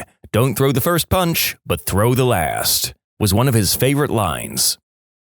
In my high school years, one friend started calling another a name he didn't like. Friend 2 gets angry enough about it that he actually starts to assault friend 1. Seeing this, I step in to stop friend 2 and turn to friend 1 and tell him to go to class. Tell friend 2 to do the same. Their first classes were on opposite ends of the building. Friend 2 decides to throw a punch at me, trying to get me out of the way. I proceed to pull some Matrix-like crap, sidestepping the punch, grab his wrist, pulling down and behind him, pin it against his back, and grip his forehead from behind, pulling it forward, till he can see me behind him. Essentially completely locked down at this point. From here I ask him, "You want to keep playing? 'Cause I can keep this up." He gave up shortly after that. Important to note that friend 1 was a scrawny 100 pounds at most, and friend 2 was over 300, while I was about his height and around 180 pounds. Also later found out that friend 2 and a different friend had been bullying friend 1 for quite some time before this. 5th grade, this dude who always picked on me was kicking my seat in an assembly, and I was having a terrible week and this was my last straw. I turned, punched him in the face, but I wasn't satisfied with the first punch because it felt so weak, so I figure I'm already going to be in trouble, so I went back for a second, better punch that felt worth getting in trouble over. Also, this was a DARE assembly, which was about saying no to substances and violence, so I basically learned nothing. I smashed a kid across the face with a stapler because he hit me all the time and I got tired of it. I was in 7th grade. Didn't get caught. I hit one of the nastiest people in my school with a small desk used for the bad kids. When they get in trouble. You know, the one sitting in the corner that's really uncomfortable. Yeah, I just slammed the F word in the face with it. Got 2 weeks of work detail for it, but it was worth it. Work detail? Did you go to school at a prison, or is this an America thing? I was being bullied for like a month when I was 13 or 14. Some guy from my class started messing with me, pushing, hair-grabbing, neck-slapping, stuff like that, and I didn't really know how to handle it. One of his friends from another class, a guy I had never spoken to before, tried it once and I instinctively punched him in the face. Bullying stopped. If that random guy didn't do what he did, I don't know how I would have put an end to it, to be honest. My bully in France decided to sit next to me in class and repeatedly whispered insults to me, and at one point, I snapped, took his head and bashed it into the desk. I think I would have been in deep crap had his textbook not been there. Needless to say, I got kicked out of that class and had to change English group. Couple of bullies like to do monkey in the middle with me. Didn't take me long to figure out the solution was to simply tackle one of the bullies and start punching. Haha, they actually played the Russian roulette. 6th grade, a few days before end of school year. Beat the crap out of him and didn't even stop with teachers saying so. The bully stopped, but I was sick and tired of his crap. Lucky me, I didn't have to come into school for those remaining 3 days. Best of all was that my parents were on my side. When I was younger, my sister was getting bullied by some buttheads I knew, and I was too young to do anything. My dad got teed off and went into the school. He grabbed one of them by the neck and pushed him against a wall, while his great friends ran away like little girls. End of the story, they never got close to me or my sister ever again. I know it's kind of messed up for a grown man to do that, but the school wasn't solving the problem and it was getting worse every day. For context, I'm 6'5" and have been since high school. There was a girl I was friends with who had a boyfriend. There was nothing going on between us, but her boyfriend was older and used to call me names and throw crap at me in the halls. I'm not a particularly confrontational person, so I let it go on like that for a while. There was a day when he knocked my books out of my hand and I had had enough. He wasn't nearly as big as I was, so I picked him up by his shirt and slammed him against the locker. The bullying stopped. I was 11, he was 9, but he beat up my 6-year-old sister on the bus home one day, and none of the adults would do anything about it. So after we got off the bus, I kicked his butt. He never bothered my sister or any other kid again. One of my most vivid memories of my youth. When I was 9, my babysitter's granddaughter took me next door to play on her friend's swing set. For some reason, her friend's little brother got really teed off that I was on his property. No idea what the frick his problem was. I think he was just having a bad day and needed to take it out on someone. Anyway, instead of leaving like the brat told me to, I just kind of stood there staring at my babysitter's granddaughter, and her friend is like, "Is it okay that we're over here?" This ticks the brat off more, and he storms over and punches me in the stomach. Should not have been a big deal, the kid was like 6 and I was like 9, but I happened to be standing at the edge of a small cliff above a drain ditch and he managed to knock me back into the mud. And I had to go back to my babysitter's, take off my dress and underpants and put on some of her granddaughter's clothes. I wasn't hurt, but it was really embarrassing. When my stepdad came to pick me up, the babysitter told him what happened. My stepdad didn't have an expression on his face after hearing about this. He calmly went next door where the little brat was sitting on the front porch, being a brat, and asked, calm as frick with his arms folded, "Did you hit my girl?" The little boy's face went white. My stepdad's a big machines guy and probably looked like a giant to this kid. Brat didn't answer. My stepdad asked him again. The kid looked down and nodded. My stepdad, still fricking monotone, responded, "You ever go near my girl again, and you'll be lucky if I just knock on that door and get your parents out here." Then, my stepdad just turned around and came back over and took me home. I have never felt more loved. Interestingly, my babysitter's granddaughter wasn't allowed to bring me with her to her friend's house after that. There was a girl who always called me dumb or stupid for really no reason, from elementary school all the way to high school, until one day I finally told her that if she had nothing nice to say, then don't say anything at all. She was quiet after that and stopped doing it. Years later now, I think she maybe liked me in some weird way.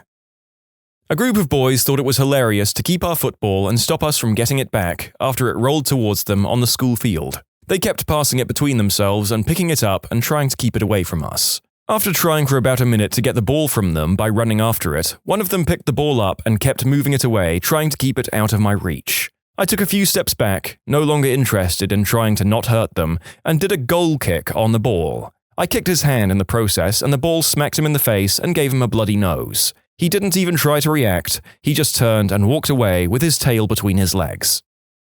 The bully would always grab my butt or slap my neck, say rude things about my nationality, and insult me. I often told him to stop that, but he never did, for a year and a half. Once in a lecture, he came to my desk and grabbed my butt. I'd had a really bad day that day too. The moment he grabbed my butt, I saw red and I was mad. I stood up and looked him in the eye, I took his head and smashed it against the wall with all I had. Nothing serious happened to him, except for the teacher being mad at him for bothering me. I was quiet and good-hearted kid, and the teacher knew that. By the way, I'm a guy, and that butthole wasn't even gay himself. Or maybe he was, but he never admitted it. I'd been bullied all year long by this guy, and it was the last week of 8th or 9th grade. Comes up to me and says some crap about my clothes or something, and I just saw red. I turned around and hit him with a palm strike to the face. The bottom of my hand connected right under his nose. He doubled over, and I bolted. I heard later his lip got stuck on his braces, and he had to go to the doctor to fix it. I got a stern talking to about not hitting people, although my teachers were aware of the verbal bullying. I will put up with a lot of things, sir, but I will not stand for fashion-related insults. Have at thee! Not at school, but I was 12 and a kid on my block constantly challenged me to fight him because he knew I didn't want to, so it was a great way for this chubby, incompetent brat to show off. One day, outside the convenience store, to his surprise, I accepted. He came towards me and I basically lifted my leg and kicked him in the stomach. Honestly, he just bounced off my foot. In shock, he came at me again. This repeated about 3 times as the expression of disbelief in his face became more pathetically pronounced. He finally gave up and ran home past my house, telling my mother, who happens to be outside, that I beat him up. But she already knew about his behavior towards me, so as soon as I explained what happened, it was all good. He wasn't actually hurt physically, just emotionally. We both learned a good lesson that day, and he actually grew up to be a decent guy from what I could tell. In middle school, we were hanging out around before classes started, and this guy who used to be my friend came up behind me and put a condom in my mouth. I turned around, pushed him up against the wall, and punched him in the face. The whole school heard about it, and they were all backing me up for the rest of the day. I didn't even get in trouble. He was super embarrassed and tried to negotiate it with me, saying, "You have to let me punch you back to make up for it," or save his honor or some crap. People would not stop teasing him about it. I think that when the teachers heard about this, they thought it was funny and I had a good rep with them, so they let it slide. 5th grade. Can't remember what specifically caused me to snap, but after spending the last 5 years being continually harassed, bullied, and assaulted by a specific boy, I'd had enough. I calmly walked back to the mounted pencil sharpener at the back of the class and sharpened my pencil to a very fine tip. Then I walked behind said bully and in a downward motion slashed him across the entirety of his back with one fluid motion. Obviously, I got in a truckload of crap for what I did. Principal insinuated to my mother that the parents of the other boy may want to press charges for my harming of their pride and joy. My mother, bless her heart, retorted back, "If that's the case, perhaps I should press charges, considering how often my son has been coming home with cuts, bruises, and welts administered at that boy's hands without repercussions from your staff." The principal moonwalked out of that conversation so fricking fast. I still was read the riot act at home though, got drilled into me that what I did was used a weapon to harm someone and that it would never be tolerated at any level. Grounded for a very, very long time. Bully gave me space, for a while anyway, went back to his usual torment after a couple of weeks, minus any physical contact. High school. One girl made my life hell. I didn't even know her or fully understand why she targeted me. She tried to run me over and told cops I walked in front of her car. One day, walking up the stairs, she proceeded to taunt me, hitting me in the back with objects and calling me names. I stopped, turned around, and punched her in the nose. She landed on her back on the landing. I just stood over her and said, "What now, B-word?" She never said one word to me after that. This happened to me in 8th grade. I was bullied from the beginning of the 7th grade, and one day, I decided to report him. I got bullied for reporting the bully. I got so mad that one day after church, I beat him up in the parking lot. I made sure I didn't beat him up enough to call an ambulance, but enough to hurt. He didn't mess with me from then onwards. I find it ironic that you beat him up after attending church, lol. Turn the other cheek with your fist. I didn't snap at a bully, but I did snap at a teacher who didn't do anything no matter how many times I told her I was being bullied. All my bullies, their parents were on the parent council. They got funding for field trips and things like that, so the kids were basically untouchable. I yelled at the teachers, telling her what they've done to me, things like taking my school supplies, excluding me from activities, calling me names, and throwing things at me, along with other things. I told him how I was sick and tired of being blamed, that it was my fault. I had no friends when every other single bully told people to avoid me. They invented this thing called Katie Touch, like the cheese touch, but you could get the Katie Touch if you talked to me. I finished it by telling her that she was stupid and was too worried about losing school funding so that she didn't care what happened to her students. No one backed me up and nothing changed. I got a 3-day in-school suspension and the bullying got worse. Kids would take my lunch and shoes, so I'd get in trouble for not wearing my indoor shoes, and I passed out one time from hunger and dehydration from not eating. I hated that school, and I'm so glad I went to a junior high that didn't have anyone else there from my old elementary. To all teachers, just because a kid is playing by themselves, it doesn't mean that they like it that way. Also, if a kid tells you they're being bullied, then do something about it. Yeah, it seems like a lot of these kids seem to have a policy of doing nothing about the bullying and punishing the kids for fighting back. My sister was bullied ruthlessly throughout middle school, nearly drove her to take her own life, it got so bad. Her teachers and coaches did nothing despite my sister and my parents confronting them many, many times. She ended up going to a private high school much further away so that she could avoid all of those girls in high school. She ended up becoming a teacher and is such a huge anti-bullying advocate. None of this fake zero-tolerance bullcrap. If she finds a student being a bully, she makes sure they get severely punished and she puts her own neck on the line to protect the victim. She had the superintendent's kid suspended for a week for bullying. Yeah, that kid should be untouchable. She's freaking awesome. Amazing teacher and amazing support for her students. She has changed the lives of so many of her students. I was severely bullied from my earliest memory all the way through high school. The times I remember snapping were these. 3rd grade, we were putting the chairs upside down onto the desks at the end of the day, and this kid kept pushing my chair and pushing me. I turned around and shoved him as hard as I could with both hands, and he fell onto the desk behind him. The chair fell off, he fell onto the chair, and I got in trouble. 4th grade, at some Boy Scout thing and there were sodas. I got one out of the cooler, and a kid who bullied me a lot grabbed it out of my hand and walked away. I grabbed another one and threw it at the back of his head. I got in trouble, of course. 7th or 8th grade, after being bullied incessantly, I lost it and was crying and screaming and punching the lockers, and got in trouble for denting a couple of them.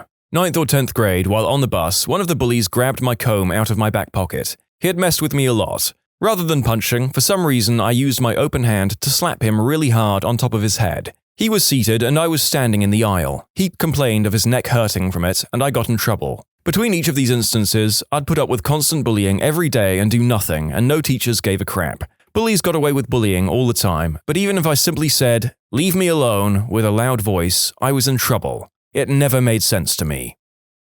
Beat mine with a hockey stick one day after school. We were playing road hockey, he lived down the street. He just kept going, and to be honest, I saw red. I remember my dad pulling me off while I was slamming my wooden goalie stick into his side while he tried to cover his bleeding face. His parents never pursued anything, and my parents took me to counseling. He ended up nearly killing his best friend in a drinking and driving accident. Friend was never the same, he was permanently injured. The bully took his own life a few years later after he didn't make a junior hockey team. I still feel bad. I've never been in any violent interaction before or since. Now as an adult and an educator, I know he was really likely just hurting. I'm sorry, Justin. The only way we improve as a greater community is to role model how to be human, and that includes mistakes, regrets, and sorrow, as much as it includes successes, celebrations, and happiness. Keep sharing it all. We all learn from our shared stories.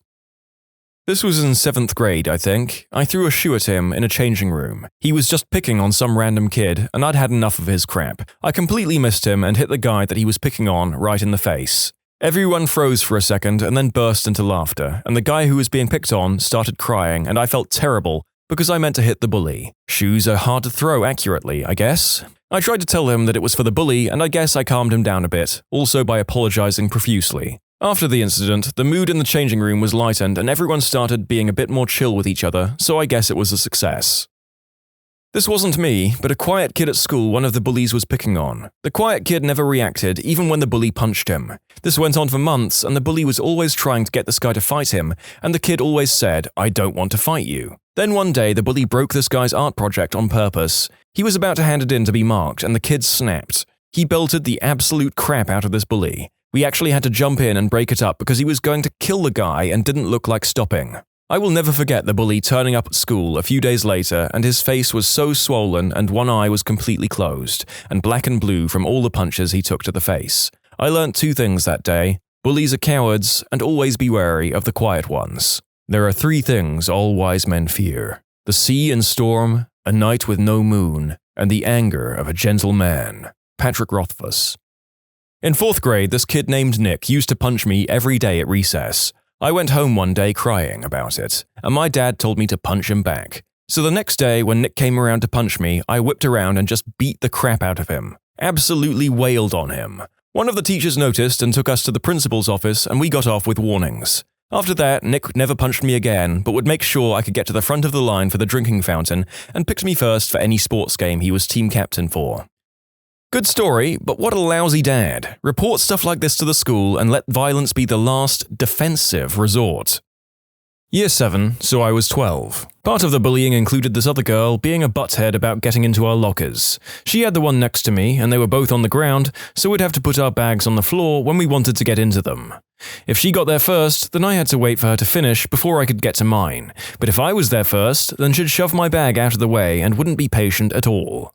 It sounds unimportant now, but this wasn't the only thing that was going on. One day she grabbed my bag and shoved it out of the way like normal, and I snapped. I yelled at her, explaining exactly how she had been being unfair and that she needed to take a fricking decision on which way it was going to work and then stick to it. She and her friend literally had their mouths hanging open in shock, which is a sight I'll never forget, and the lockers stopped being an issue after that. She decided on patience rather than shoving bags out of the way. I wish I'd lost my crap at the bullies more often. Maybe the rest of it would have stopped sooner. So I grew up moving around a lot with mum and dad. Unfortunately, that meant me being the new kid quite a bit. I was a pretty awkward kid, but generally managed to make friends. Except one particular school. I was there for 3 years, which is the longest run at one elementary school I have ever had. Anyways, the popular girls would bully me constantly. I was about 50 pounds, soaking wet when I was younger, and was on average skinnier than most. They would call me anorexic and ask why my parents starved me, etc. They didn't, my parents were, and still are, amazing. But one day, the popular girl asked me to give her a push on the gliders. You'd hang onto a T-bar and push off from one, but platform to the next. Well, I pushed her, really hard, and she fell off and broke her arm. I transferred schools the next week. I was about 8 and punched one of my bullies in the throat. Nearly fricking passed out too, the little B-word. When you subscribe, make sure to hit the bell to turn on notifications. Put the playlist on in the background to finish listening to all the stories, linked at the top of the description. And if you like Am I the Genius, give Am I the Jerk a shot, linked in the description too. Either way, thanks a lot for watching, and we'll see you guys next time.